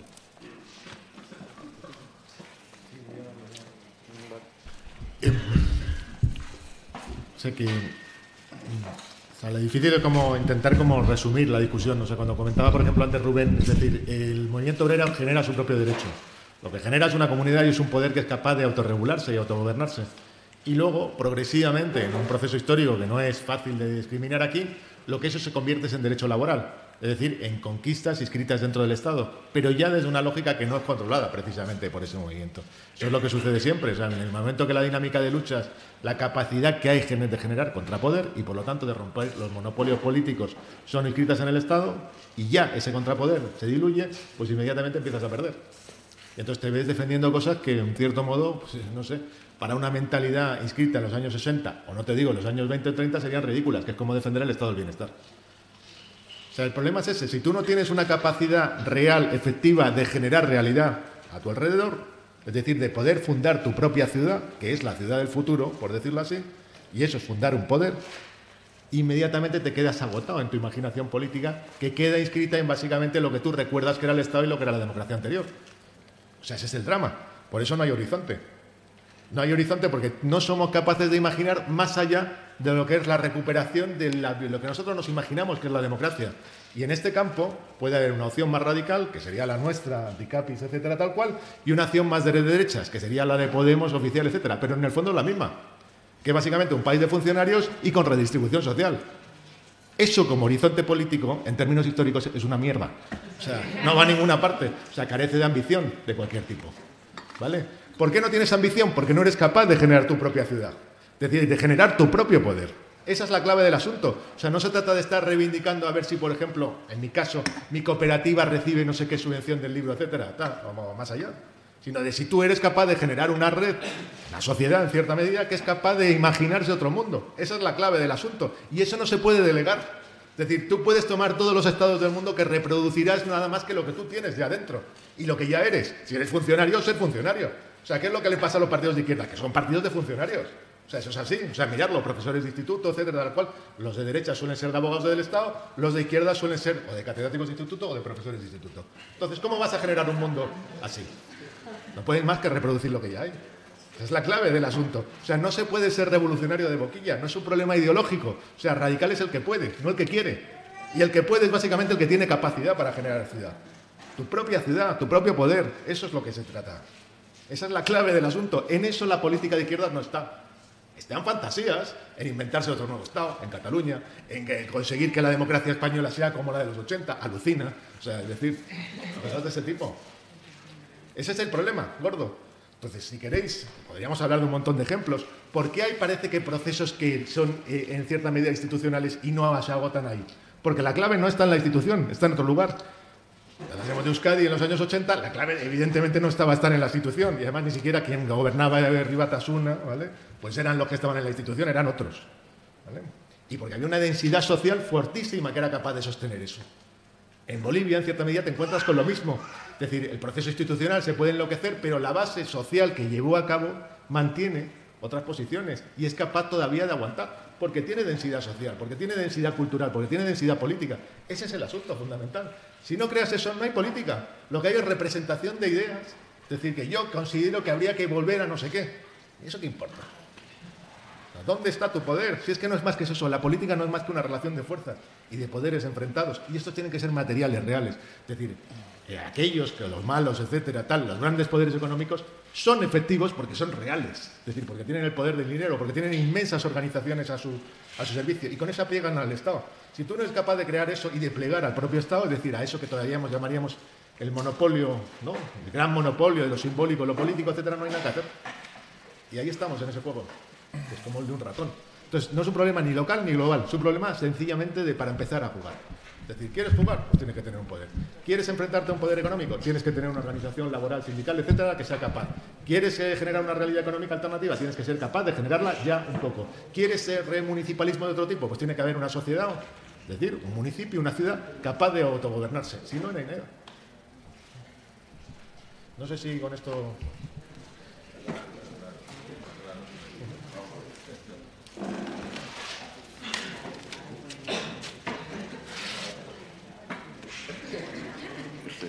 Coge este mejor.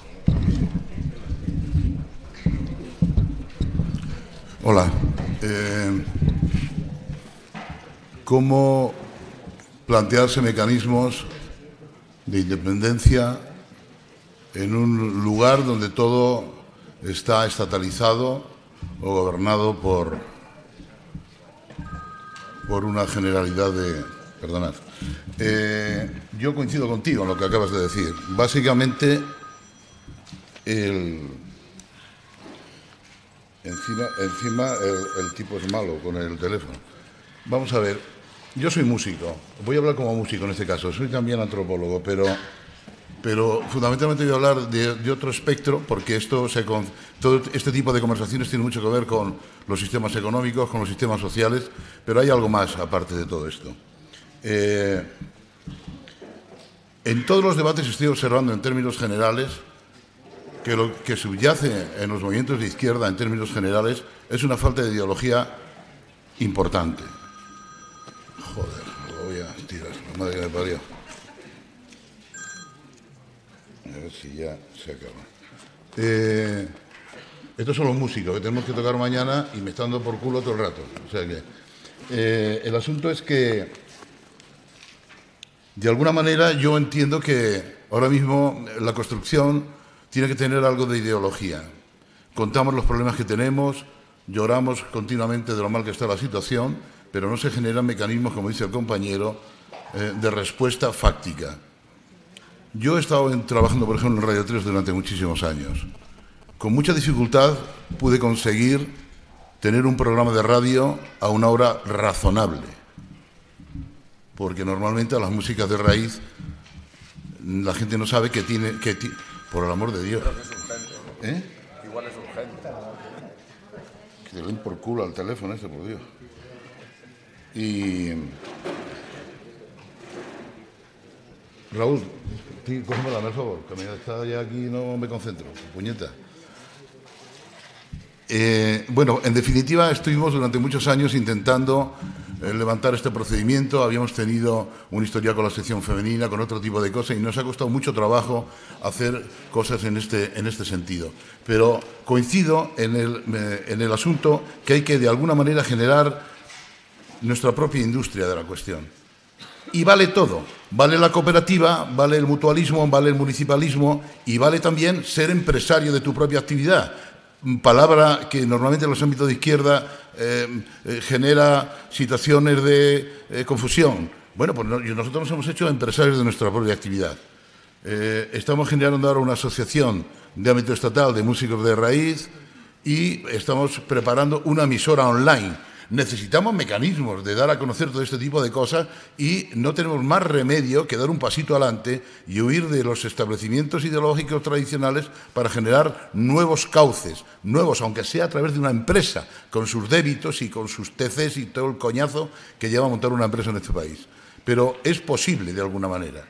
Yo creo que todos los mecanismos que se han nombrado aquí pueden servir para generar diríamos, un arrinconamiento del poder estatal, y no solamente del poder estatal, sino de poderes multinacionales. Recientemente participo de una empresa que se llama Solar Energía y de algunos otros compañeros que han montado una sociedad de estas características para también entrar en la gestión de este tipo de cosas. Yo creo que no hay que tener miedo, pero por eso reseño el asunto de la ideología, que lo que es importante es un poco ahora aquí la catequesis, necesitamos de alguna manera rearmarnos ideológicamente para poder hacer a través de muchas maneras mecanismos de empoderamiento de la sociedad civil. Y se podrá cambiar esto poco a poco. Yo no participo mucho de las teorías de los permacultores que añoran el común y los concejos abiertos y todo este tipo de cuestiones. Me gusta, me place, lo respeto y no me gusta que el PP lo quiera destruir, como lo ha intentado ya en un par de ocasiones, ¿no? Pero no son mecanismos muy interesantes en este momento. En la actualidad existen muchas formas de lucha política y de lucha social que pueden generarse desde la propia iniciativa empresarial. Y yo entiendo, como dice el compañero, que en este momento, si tú no generas tu espacio de poder, no existe sencillamente. Y ya por último, me gusta enmarcar esto en una situación actual que tenemos y que, en mi opinión, se resume en que si queremos cambiar esto hace falta formación. En estos últimos años la izquierda ha sufrido un retroceso, una debacle importantísima en todos los ámbitos y hay que reformar, hay que rehacer ese ámbito ideológico sencillo a través del cual se pueda proponer ideas prácticas en la vida social.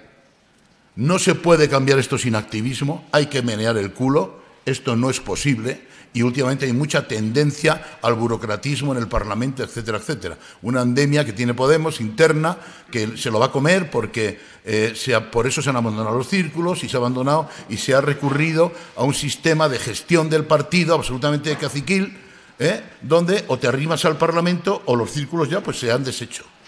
Esa es la realidad, ¿no?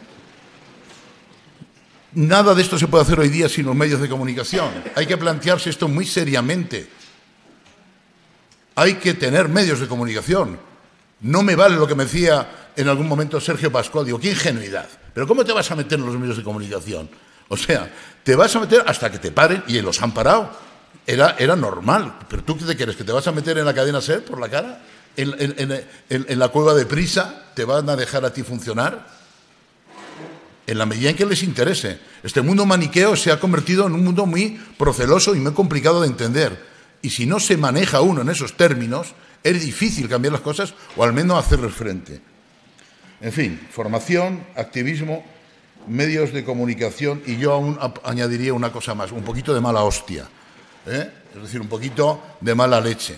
Ante situaciones en las que Pablo Casado se va a dar la mano a un negrito recién en la patera, hay que operar con mala hostia, porque ellos han perdido absolutamente la moral, la moralidad cristiana y católica y están dispuestos con tal de llegar al poder a hacer lo que sea, aunque sea meterse en Podemos, no les importaría, ¿no?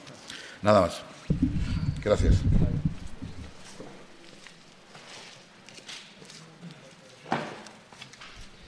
Bueno, lo primero intentaría evitar términos como dar por culo o coñazo, así ya para, o sea, no sé. Luego, sobre el debate que estamos teniendo. Con la cuestión del municipalismo, escuchaba a Rubén y luego las intervenciones de Jesús y me estaba acordando como el último debate que han tenido las compañeras de la CUP este último año y bueno, como que me han venido algunas cosas a la mente y me sabe mal que no esté la Eulalia Reguant por aquí, que ha estado esta semana, porque me molaría poderlo haber compartido con ella, ¿no? Pero como que al final ha habido una experiencia en Cataluña de choque muy fuerte y de impotencia, al final, de falta de poder, en realidad, como de un choque y de no tener poder efectivo, ¿no? en ese choque. Y entonces, como que en torno a ese debate, o sea, como a esa experiencia ha salido un debate en torno a la CUP y en realidad ahora también lo está teniendo Junts per Catalunya, etcétera, ¿no? De un repliegue municipalista también, es decir, no solo en el bloque del cambio hay repliegue municipalista, también ahora en el movimiento independentista también hay un repliegue municipalista que creo que es más como un síntoma de impotencia que en la línea de lo que comentaba Jesús, que no como, bueno, como algo como genuino o como estratégico realmente, ¿no? Como al hilo un poco de esa experiencia al final que hemos vivido en Cataluña de choque y que aquí habrá gente que lo valore de formas muy distintas, pero que yo creo que muchas estaremos de acuerdo de la falta de poder efectivo, ¿no? en bueno, pues en esa dinámica de choque, que al final tú tenías una situación de crisis, que yo creo que también es como algo fundamental a la hora de entender la cuestión del contrapoder. Tú tenías una situación de crisis, pero no tenías poder efectivo, ¿no?, para resolver esa crisis, que yo creo que es como la otra cara de la moneda, ¿no?, del debate que estábamos teniendo un poco aquí, ¿no?, el poner todo el foco en el contrapoder, pero también la necesidad de crisis, ¿no?, que luego entro y que Brais lo apuntaba un poco en la intervención anterior, pero luego la otra cara de la moneda ha sido Cataluña, ¿no?, como tener una crisis muy fuerte y no tener como ningún poder acumulado en ningún sentido, ¿no? Y ligado, o sea, por un lado, ligado como a esta necesidad, al final, que al final es una dialéctica, es decir, tú necesitas un poder acumulado, pero necesitas una crisis que realmente haya una disputa por el poder y no solo una acumulación de contrapoderes que al final, bueno, pues o te pueden arrasar o te pueden cooptar o se pueden disolver como un azucarillo. Entonces, pero a la vez, como que también, o sea, como generar alternativas no significa automáticamente generar poder. Es decir, generar poder implica de forma consustancial una disputa por el poder, porque tú le estás quitando el poder a alguien. O sea, que no como que también entender eso, y eso implica una crisis al final, ¿no? O sea, como que tú puedes generar alternativas que no disputen el poder, o sea, que no tengan poder efectivo. Cuando tú generas poder efectivo es cuando hay una situación de crisis también, que como que separar las dos cosas me parece muy complicado y que creo que hay muchas corrientes que lo hacen, y además como permanentemente. Luego, recupero una cosa que planteaba Manuel en la presentación, que en debates ahora del movimiento feminista y en lo que estamos planteando ahora me parecen interesantes, que es lo de como la diferencia entre las demandas y la autogestión, ¿no? Planteabas como que buena parte del ciclo de movilizaciones y a nivel político también, ¿no? Es como, no sé si lo decías así ahora, porque hace mucho rato y lo tenía así como apuntado en plan esquemático, ¿no? Pero como que el centro ha sido como una dinámica de demandar, ¿no? Como a papá Estado que me dé derechos o qué tal, ¿no? O sea, como que eso. Entonces, como en el movimiento feminista, o sea, yo creo que lo que estamos viendo ahora es como una doble dinámica, ¿no? Donde tenemos, pues, no sé, las demandas de lo del pacto de Estado, las demandas de, no sé, de las medidas penales y como situaciones así, que Nuria también ha estado escribiendo sobre el tema, ¿no? Y tal. Y luego también como ciertas dinámicas, yo creo que aún pequeñas y demás, pero bueno, que están ahí, de temas de protocolos antiagresiones autogestionados, bueno, como una cierta... Y como todo un cierto debate también en torno a la autodefensa de forma autogestionada y que a veces se mezclan un poco. Lo que a mí me falta, como que a mí me parece como mucho más interesante la cuestión de los protocolos autogestionados y demás, porque, bueno, además creo que el Estado tiene poco que poder resolver la crisis de violencias que hay sobre la mesa, además a nivel mundial. O sea, como que creo que tal, pero como que lo que me falta al final es que tal y como está estructurada nuestras sociedades, la fórmula de demanda tiene una capacidad de ponerse en la agenda pública que redimensiona la problemática, porque protocolos antiviolencias en Euskadi ha habido desde hace 10 años o más. En los barrios de Barcelona, pues igual no hace tanto, pero igual hace 5 años que en algunos sitios existen protocolos. Pero claro, esos protocolos, ¿quién los utilizaba? Utilizaba la gente militante, no los utilizaba el conjunto de gente que necesita ese tipo de dispositivo, ¿no? Entonces, como que al final vienes condicionado, es decir, tú utilizas la fórmula demanda porque el espacio público está condicionado, ¿no? Pero que tiene que haber ahí también como cierta dialéctica. Y ya para terminar y que de alguna manera va ligado con esto de las demandas, que es la pregunta hasta que lanzaba Brais y se ha quedado tan ancho de qué es el Estado hoy, ¿no? Y que se ha quedado tan tranquilo. Y yo creo que hay una parte que la economía feminista y por ejemplo, Cinzia lo planteaba, ¿no? Como con toda la teoría de la reproducción social, ¿no? De la última etapa, el Estado ha asumido toda una labor reproductiva, ¿no? Que se ha estatalizado y ahora se va o progresivamente mercantilizando o progresivamente se devuelve al hogar y por lo tanto a las mujeres de forma privada, ¿no? Como ese movimiento, y ese movimiento genera vacíos del Estado. Y lo vemos con la vivienda, lo vemos ¿no? O sea, como que lo vemos con varias esferas de la reproducción, no entendida solo como los cuidados, sino como una forma más amplia, que es donde se están generando la mayoría de conflictos sociales a nivel más o menos internacional.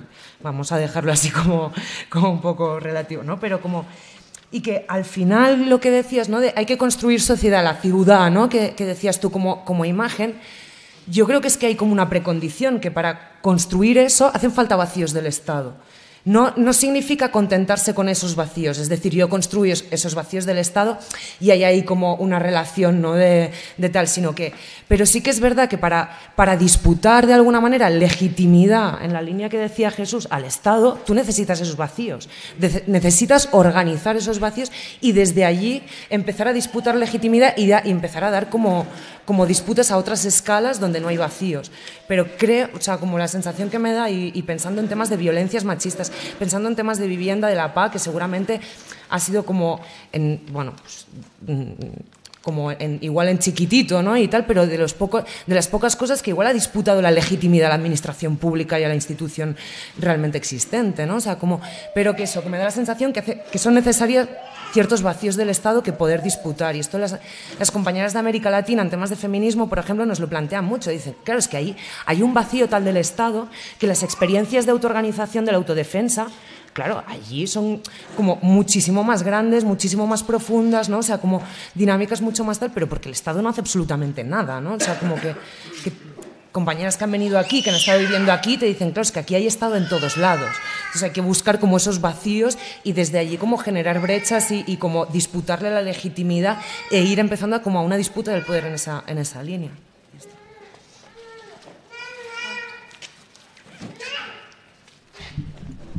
Yo simplemente retomar alguna cosa que ya, por ejemplo, han dicho la compañera. Creo que en lo imaginario el tema del doble poder sería lo más, o con la propuesta con la que yo me representaría, pero creo que no podemos hacernos falsos debates. Es decir, las fuerzas revolucionarias o las alternativas son las que son y tú tienes que priorizar. Yo llevo 3 años o 2 años discutiendo sobre la necesidad de crear algún tipo de contrapoder, del tema de la fragmentación y de que incidir en eso, pero los recursos materiales, intelectuales y demás van dirigidos simplemente a un aspecto y no es la creación del contrapoder. Si no hay recursos intelectuales, humanos y materiales de las organizaciones en construir eso, no va a haber en ningún momento esa alternativa, y creo que ese es uno de los principales fallos que hay. Es verdad que son personas limitadas, que estamos viendo también de la discusión actual del trabajo y de las condiciones materiales y de vida y de tiempo de las trabajadoras y trabajadores, pero habrá que poner algún momento de enfoque o por lo menos pensarlo. Creo que se discute en abstracto, pero creo que en lo concreto no. Luego, el vaciamiento creo que llegará el momento que seguramente ni es ahora el debate, pero esta falta de soberanía nos tiene que llevar también a cuestionar el Estado-Nación como modelo civilizatorio. Y no me vale igual que el Estado-Nación sea español, que sea catalán, que sea andaluz, que sea lo que sea. Es el modelo de Estado-Nación, que creo que ya hay que empezar a plantearse algún tipo de alternativa, que aunque se discute, creo que de facto no hay ningún tipo de otro modelo civilizatorio más allá de un Estado más social. No se discute, pero siempre hay un tipo de construcción nacional. Y siempre por terminar, yo vengo de una experiencia en Andalucía de la construcción, de una experiencia a través del SOC, después del SA, de la ocupación de tierra y de la creación de cooperativas, que simplemente que parte del contrapoder y que de la necesidad de ese contrapoder después vio la necesidad, tiempo posterior, de construir el aparato político, que aún así las dinámicas creadas son las mismas. Tenemos que tener esos mismos mecanismos de burocratización que existe y de dinámica, la misma dinámica que se presenta en el tema de la institución o de la política estatalista en los espacios de contrapoder, que muchas veces también vengo de participar en cooperativas de economía social y demás, donde las dinámicas eran iguales o incluso peores en algunos casos. Y simplemente ya por finalizar esto, que creo que esta dinámica que vemos en la falta de que la construcción y la llegada, antes habéis puesto el ejemplo de Grecia, que la llegada al Estado no significa nada, que es verdad que no solo fue una claudicación, sino también fueron otros factores, que vemos que por mucho poder que tenga, tú puedes llegar y no hacer nada, y lo que eso genera, la desolación que eso genera es brutal. Está claro que va a haber un momento de crisis. La construcción de contrapoder también te forma, aprendemos colectivamente en abrir, en ese momento de que salte el conflicto, en abrir y ensachar más el espacio. Sí, cuando queremos contrapoderes fuertes, después ensachamos más el espacio. Y sinceramente, si ya hay fuerzas políticas en lo estatal, que me puedo referir a lo mejor a Izquierda Unida, que da a que no genera mucho más allá de la política que hace, pero si tú no haces mucho más que eso, ¿para qué quieres estar ahí? Si ya hay gente que está haciendo lo que tú vas a hacer. Es decir, si no haces otra cosa, porque se está haciendo otra cosa, bueno, eso no podemos entrar a debatir largo y tendido, pero creo que al final es una cuestión también de voluntad. Pablo, te veía animado, ¿no? Te pediste la palabra, ¿no?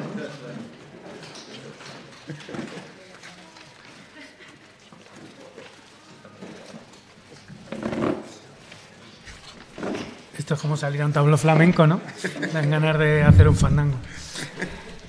Que, bueno, no sé, por seguir un poco el hilo del debate, yo creo que uno de los grandes problemas es que en un momento determinado Podemos, al ciclo de cambio que significó el 15M, lo que le impone es una especie de teoría de partido, ¿no? De teoría de partido que yo creo que hay que tener a día de hoy muy presente, porque yo creo que ha impregnado mucho el cómo se entiende ese meme que se ha estado trabajando y todo el rato se señala, que es el del movimiento popular, ¿no? Es decir, ese concepto del movimiento popular es a día de hoy pura teoría de partido, ¿no? Es el debate opaco que hubo en Vista Alegre 2, donde se rozó absolutamente el surrealismo, ¿no? El surrealismo de empezar a decir en los documentos políticos que había que hacer abrir cantinas, clubs de fútbol, es decir, de repente era una especie de pensar cómo la sociedad se ponía al servicio del partido, esto es,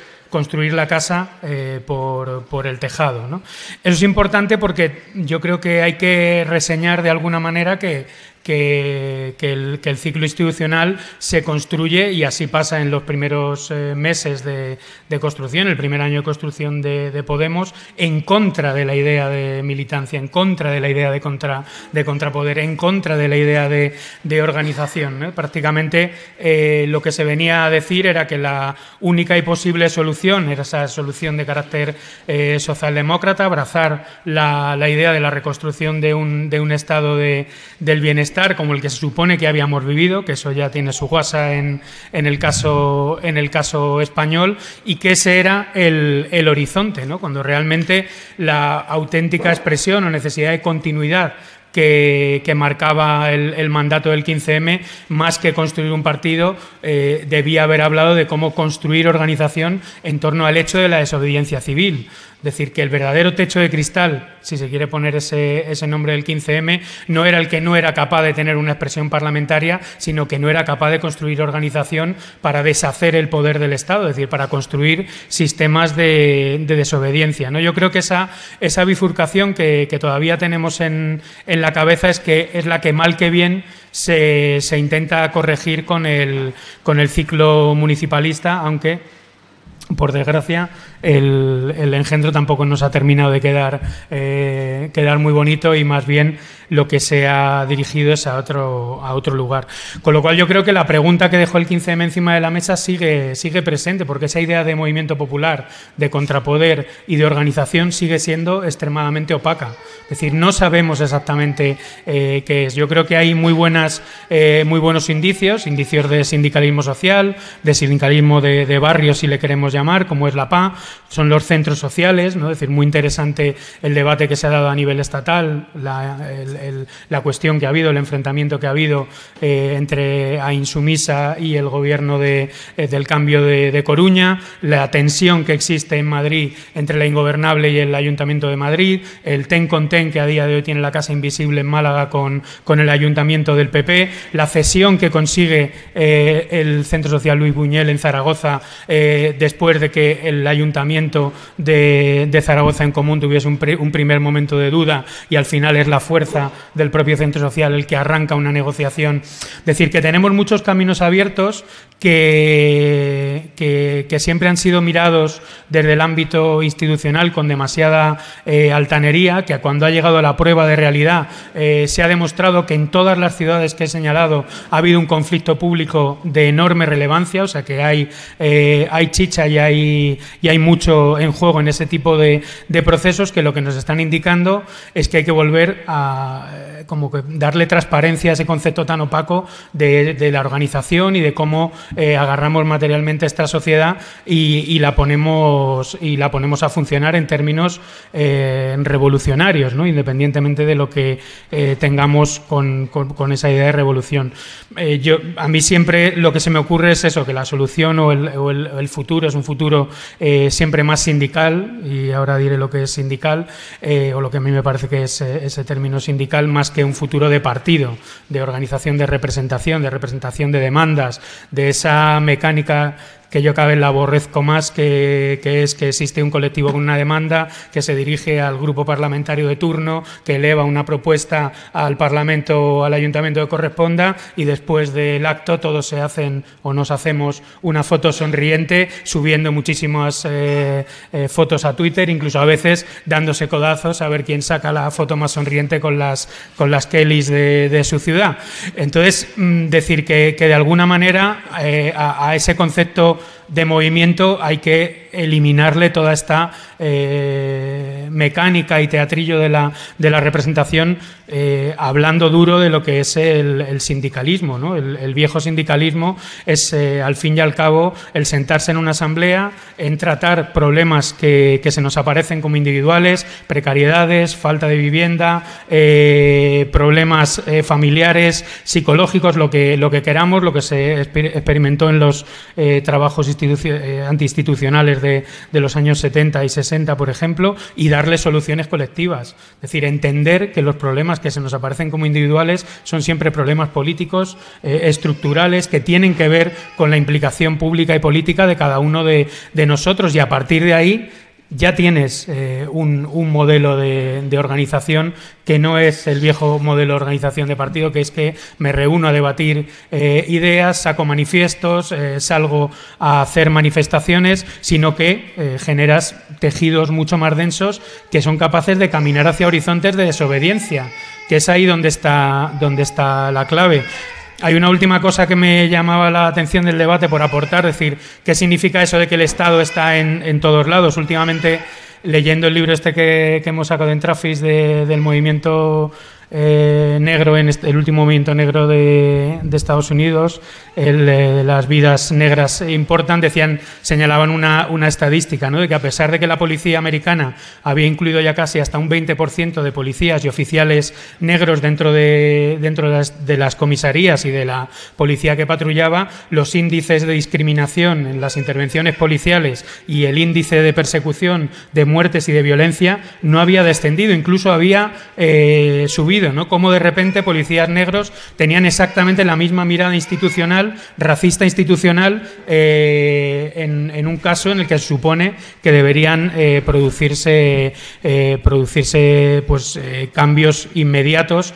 Lo digo porque, por ejemplo, estas son tesis que se están defendiendo ahora mismo en muchos gobiernos municipales. Claro, hay racismo, puede haber racismo en la policía, pero como no hay esa separación de que unos son blancos y otros son negros, es decir, pues mira el caso de Estados Unidos, es decir, hasta dónde llega esa microfísica del poder que yo creo que es muy, muy relevante el tenerlo en la cabeza, ¿no? Y ya lo último que iba a decir, que según se está hablando del concepto de revolución, estaba leyendo este libro que ha salido sobre 1854, la revolución del 19 y la revolución de las plazas, ¿no? Como si las revoluciones del siglo XIX en España fuesen que la gente salía a la calle y de repente pues había un cambio de gobierno o no. Es decir, en el siglo XIX, como pasa en las grandes revoluciones del siglo XX, la herramienta fundamental de sustracción del poder al poder en último extremo, es la capacidad armada de salir a las calles. Es decir, que todas las tendencias liberales en España tenían detrás milicias de decenas de miles de personas armadas que salían a pasear por las calles, que hacían sonadas, que generaban revueltas, decir que evidentemente el horizonte en el ámbito democrático sabemos, y es una decisión creo que está asumida y tomada, por ejemplo, en el 15M, es no violento, pero que desde luego hace pensar que esa transformación, esos momentos de doble poder y de choque en el doble poder, lo que el frente de batalla es la desobediencia civil. No son los manifiestos, no son las fotos a las puertas del Parlamento, no son los tuits. Es decir, el hecho central es la capacidad de construir organización que sea capaz de producir vida en común y capacidad de enfrentamiento a través de la desobediencia. Es decir, que ahí es donde estamos, yo creo que fundamental para los próximos pasos del movimiento de vivienda, para el próximo 8 de marzo, para decir ese sentido de ofensiva hay que recuperarlo de alguna manera, porque si no, muchas veces estamos colonizados por el lenguaje de la demanda y de la coordinación de demandas y todo esto que ya conocemos, vamos. A ver, queda poquito tiempo. Si alguien quiere decir algo más, usted. Y luego, bueno, si os parece, cerrando.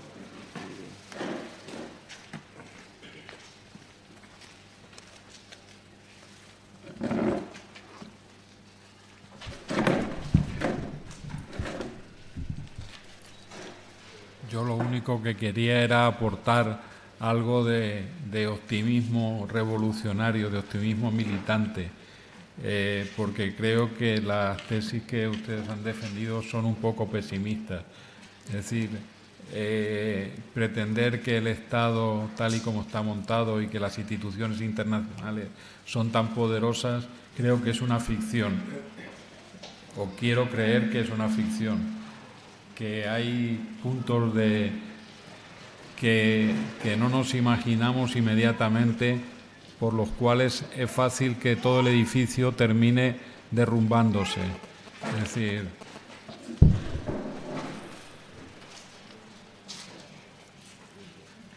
yo estoy un tanto de acuerdo en ese sentido con lo que ha sostenido Jesús, de que el nivel de contradicción con los Estados-nación no hay que suprimirlos, sino que son necesarios seguir manteniéndolos. No sé si se me escucha. Sí. Es decir, ¿ustedes piensan que el proceso en Cataluña hubiera sido posible si los CDR, que empiezan siendo de los comités de defensa del referéndum y terminan siendo los comités de defensa de la República, son organizaciones populares que se montan en Cataluña en defensa de un proceso que no han tenido fuerza, porque yo creo que ha sido traicionado políticamente, porque han delegado en manos de quien no debieran el proceso? Es decir, que ha sido un sector de la burguesía catalana que no tenía ninguna intención ni de siquiera de llegar a lo que llegaron, que fueron forzados precisamente, yo creo, que por la fuerza de los CDR. Los CDR son organizaciones de barrio y de pueblo que han sido los que han sustentado casi todo el proceso material del proceso catalán. Lo que no han tenido la fuerza de imponer, porque ideológicamente no había una ideología de la independencia, no había una política de la independencia por parte de quien teóricamente está dirigiendo el proceso. Es decir, yo creo que las contradicciones, tal decir, por eso estoy de acuerdo con lo que decía el compañero músico que ha salido aquí y tal, es decir, que hay que aprovechar todo, porque los niveles de organización de contrapoder no están tanto es decir, hay que señalar, hay que tener claro cuáles son los objetivos, pero las condiciones materiales de las organizaciones de contrapoder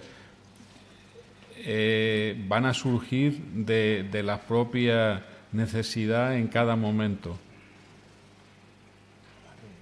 Era lo único que quería decir. Perfecto.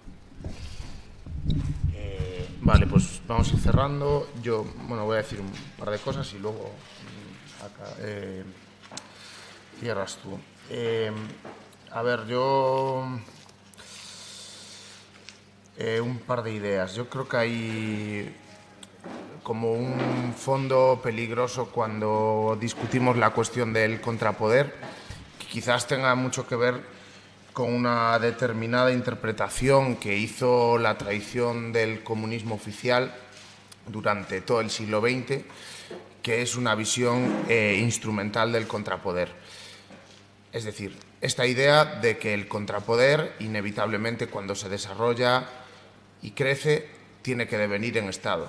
A mí eso me parece una idea muy peligrosa si entendemos el devenir Estado como el fin del conflicto, porque eso inevitablemente, o sea, llevaría a la desaparición de la posibilidad democrática, que es en realidad lo que genera el contrapoder, ¿no?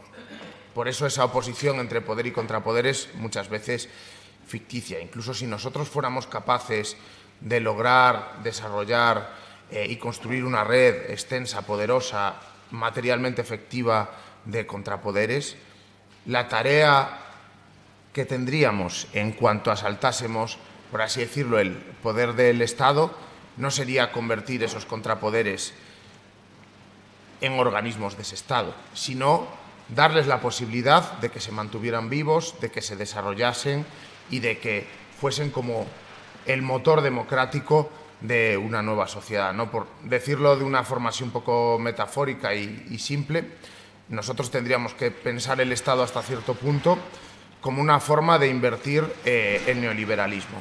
¿Cómo utiliza el neoliberalismo el Estado? Lo utiliza para ir imponiendo la lógica neoliberal en cada vez más parcelas de la sociedad. Lo utiliza para ir destruyendo como las lógicas de contrapoder que son inmanentes a la propia existencia del capitalismo. Pues yo creo que para nosotros quizás fuera útil pensar el Estado al revés, ¿no? Como una forma de garantizar, ¿no?, que los contrapoderes, que formas de autogestión de la vida social son capaces de desarrollarse cada vez en más esferas de la sociedad. En cuanto en tanto pensemos así, la política institucional para mí es útil, pero creo que esto no tiene absolutamente nada que ver con cómo se ha pensado el ciclo institucional, que es más bien que se acumule poder en lo social y lo vamos a transformar en concejales, burócratas, funcionarios, trepas, gentuza, en definitiva. Entonces, yo creo que ahí, o sea, hay como una diferencia estratégica fuerte que yo creo que van siendo horas de abordar, pero que ahora mismo nos encontramos con una dificultad, que es que no sabes si los que están en el otro lado, en la institución, están en esa lógica o realmente tienen ellos una visión funcionalista del movimiento y del contrapoder, ¿no? Como expresaba Panzer con esa metáfora de los codazos en la foto, ¿no? Otra cosa es que yo sí que creo que habría otras posibilidades. Creo que, de hecho, en todo este ciclo político ha habido una lectura alternativa, que es verdad que, vamos a ser sinceros una vez, nos han derrotado una y otra vez. O sea, aquí ha habido dos visiones de cómo se podía desarrollar el proceso político, de cómo se abordaba la cuestión de la organización, de cuáles eran las prioridades. Yo creo que nosotros tenemos que ser autocríticos porque creíamos que muchas veces, aceptando el marco general, podíamos intentar conseguir algo más, pero aquí había dos caminos. Aquí hubo una eclosión y una posibilidad de construir contrapoder, por ejemplo, a través de los círculos de Podemos, que en una primera fase eran como una expresión asamblearia de la necesidad de miles de personas de organizarse políticamente. Y no estaba cerrado de antemano que los círculos tenían que ser mecanismos para hacer política electoral. Obviamente existía esa pulsión, existía esa tensión, porque quien piense un proceso de esto sin contradicciones, pues realmente no está viviendo el proceso real, pero existía otro camino. Y existía otro camino y existían dos voluntades. Una voluntad de destruir eso en aras de un interés estrecho, burocrático, que finalmente es lo que se impuso, que en realidad es todo el proceso de Vista Alegre 1, y luego un proceso que apostaba, bueno, pues por desarrollar esos órganos como un embrión de otro tipo de política. Y ahí yo también creo que hay que hacer un poco de autocrítica. Los que apostamos por esta hipótesis llegamos débiles como organización. Confiarlo todo a la inmanencia del movimiento, como parece que a veces se ha apostado por ciertas tradiciones, a mí me parece que es también responsable de esas derrotas. Es decir, creer que si tú no llegas con una acumulación militante de experiencias, de conciencia, de organización, para cuando se den esas posibilidades, es condenarte a perder de antemano, ¿no? Entonces, obviamente yo creo que la tradición de la que viene anticapitalistas tiene que hacer autocrítica, pero la tradición antipartido también debería empezar a reflexionar sobre cómo se desarrollan las relaciones de fuerza y los combates políticos reales. Si tú no llegas con organización, siempre te van a papar. Siempre vamos a estar en este eterno lamento, ¿no? Crítica a la visión instrumentalista del contrapoder, necesidad de organización estable y de repensar la política de partido en un buen sentido, ¿no? Tanto en el sentido del agrupamiento que puede garantizar que esos procesos se desarrollan, es decir, esta frase que decía Tronti, el partido es fuerte porque posibilita la organización, pero también pensar el partido en otra escala. Es decir, el partido, como lo entendía, por ejemplo, la socialdemocracia alemana, era algo bastante más complejo. Es decir, el partido no era como algo aparte de la clase, sino que era parte como de un sistema muy complejo, ¿no? Donde había cooperativas, sindicatos, y el partido tenía una determinada función, ¿no? Y también es verdad que con todos sus límites, pero la socialdemocracia alemana intentaba pensar como formas de evitar la degeneración burocrática. Luego, obviamente, eso terminó en un fracaso rotundo, pero eran cosas tan básicas como que el grupo parlamentario estaba separado de la dirección del partido. Es decir, nosotros para pensar cómo evitamos la degeneración burocrática también tenemos que pensarlo no solo con el Estado, sino bueno, en el seno del propio movimiento, ¿no? En Podemos y en todas las candidaturas municipalistas en realidad no hay ningún tipo de mecanismos de este sentido. No hay estructuras de base, no hay estructuras de delegación que funcionen, los cargos públicos son los mismos que dirigen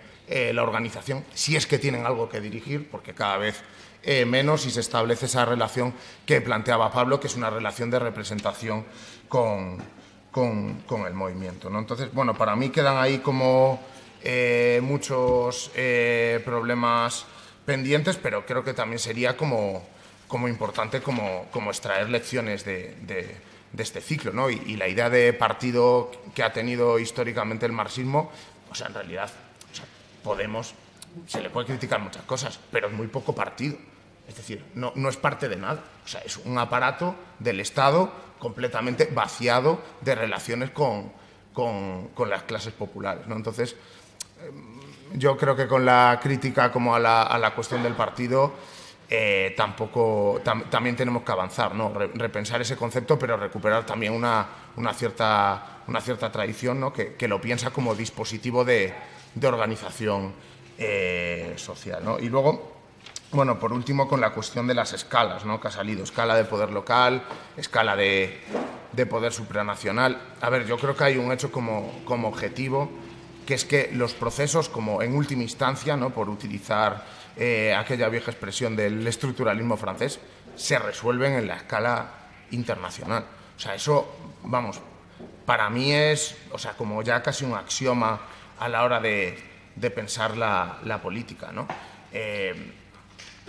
O vas como expandiendo y siendo capaz como de elevar la escala de lucha, de relacionarte con otras luchas que se dan con la misma problemática, pero en otros territorios, pero dentro de la misma lógica, o creo que nos van a aplastar. Y a mí me resulta como preocupante que haya como un cierto retroceso a la hora de pensar como la revolución, la transformación de la sociedad a escala internacional. O sea, toda la tradición socialista en realidad siempre la trataba de pensar a esa escala, ¿no? Ahora bien, dicho esto, obviamente hay mediaciones, hay que abordarlas.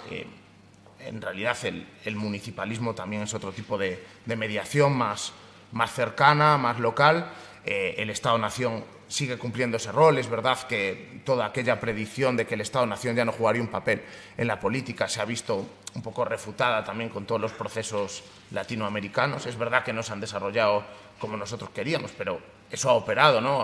Ha jugado un papel a la hora de reconstruir élites y ciertos núcleos de poder, pero yo insisto que o pensamos las cuestiones a escala internacional, que es algo que yo en lo que creo que sí que hemos retrocedido bastante, o estamos condenados como a eternas derrotas y eternas degeneraciones, ¿no? Y yo lo dejo ahí.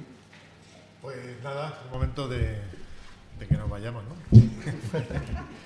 No, solo 2 palabras. O sea, cuando se habla de partido, se puede entender de muchas maneras. El partido es simplemente los partidarios de, ¿no? O sea, problemas partidarios de y en relación con y para qué exactamente, ¿no? O sea, yo creo que antipartido se tiene que ser siempre y cuando se entienda el partido como el partido soberano, es decir, el partido que de alguna manera aspira, lo que decía Gramsci, ¿no? El partido es el nuevo príncipe, ¿no? El príncipe, y todo partido no es más que una forma de entender el Estado, por lo tanto ahora estaríamos en el monopartido. O sea, Podemos es partido, pero es el partido de la administración, una parte, un segmento.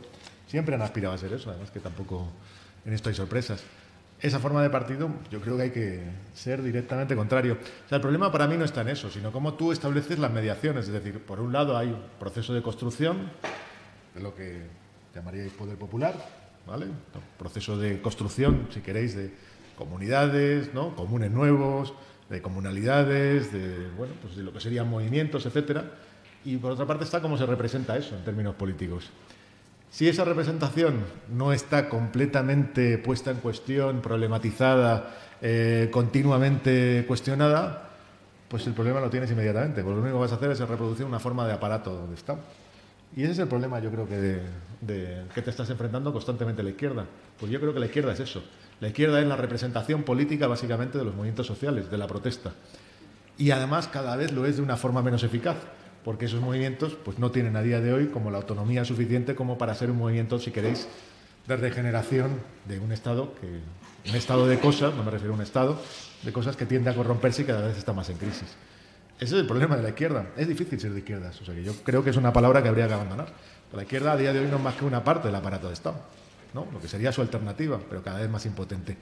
Hay otra cuestión que yo creo que la palabra que lo define bien es la nostalgia, ¿no? La nostalgia es el recuerdo y el deseo de aquello que nunca fue. O sea, nuestra política está basada en eso, ¿no? O sea, esa es la política de izquierdas a día de hoy. Es el recuerdo, básicamente, de algo que yo me imaginé y que nunca fue. La democracia, el estado del bienestar, ¿no? Pues todo eso, pues en su momento no fueron más que instrumentos, de alguna manera, de resultados de equilibrios complejos que normalmente suponían la inscripción de algunas demandas que estaban bien, pero también de la derrota de algo que estaba mucho más vivo. Esa política hay que intentar desecharla. O sea, yo creo que si tú quieres hacer como una política de transformación, una política revolucionaria a día de hoy, lo que te tienes que imaginar es construir las bases materiales para ser capaz de imaginar otra cosa. Y eso no se hace simplemente con ideas, se hace con construcciones materiales. O sea, tienes una imaginación muy práctica. O sea, que yo creo que eso es el elemento determinante. O sea, el contrapoder no es más que la figuración última de una comunidad o un espacio que se autodetermina y que tiene capacidad de enfrentarse a los monopolios de Estado. Eso es el contrapoder, no es más que eso. Por eso la palabra es útil. O sea, porque no es el poder de Estado con sus monopolios, es básicamente algo que se le pone como algo que está aparte. Puede estar, sí, en un enfrentamiento muy directo, puede estar en una posición más lateral, según la situación de cada momento. Por eso yo creo que la palabra es útil. Y por eso creo que no hay más política a día de hoy, es política entendida como una política que no tiene atajos, es la posición de construcción de esos poderes, una política de fundación de poderes. Y sin eso yo creo que no hay más que política que la de la izquierda, que es la de ser aparato de Estado. Entonces, pues, lo que tú dices, de los tuits, de tal, de estar ahí en el mamoneo. Bien, pues si os parece bien, pues con eso lo dejamos, a no ser que alguien quiera decir, oye, pues otra cosa.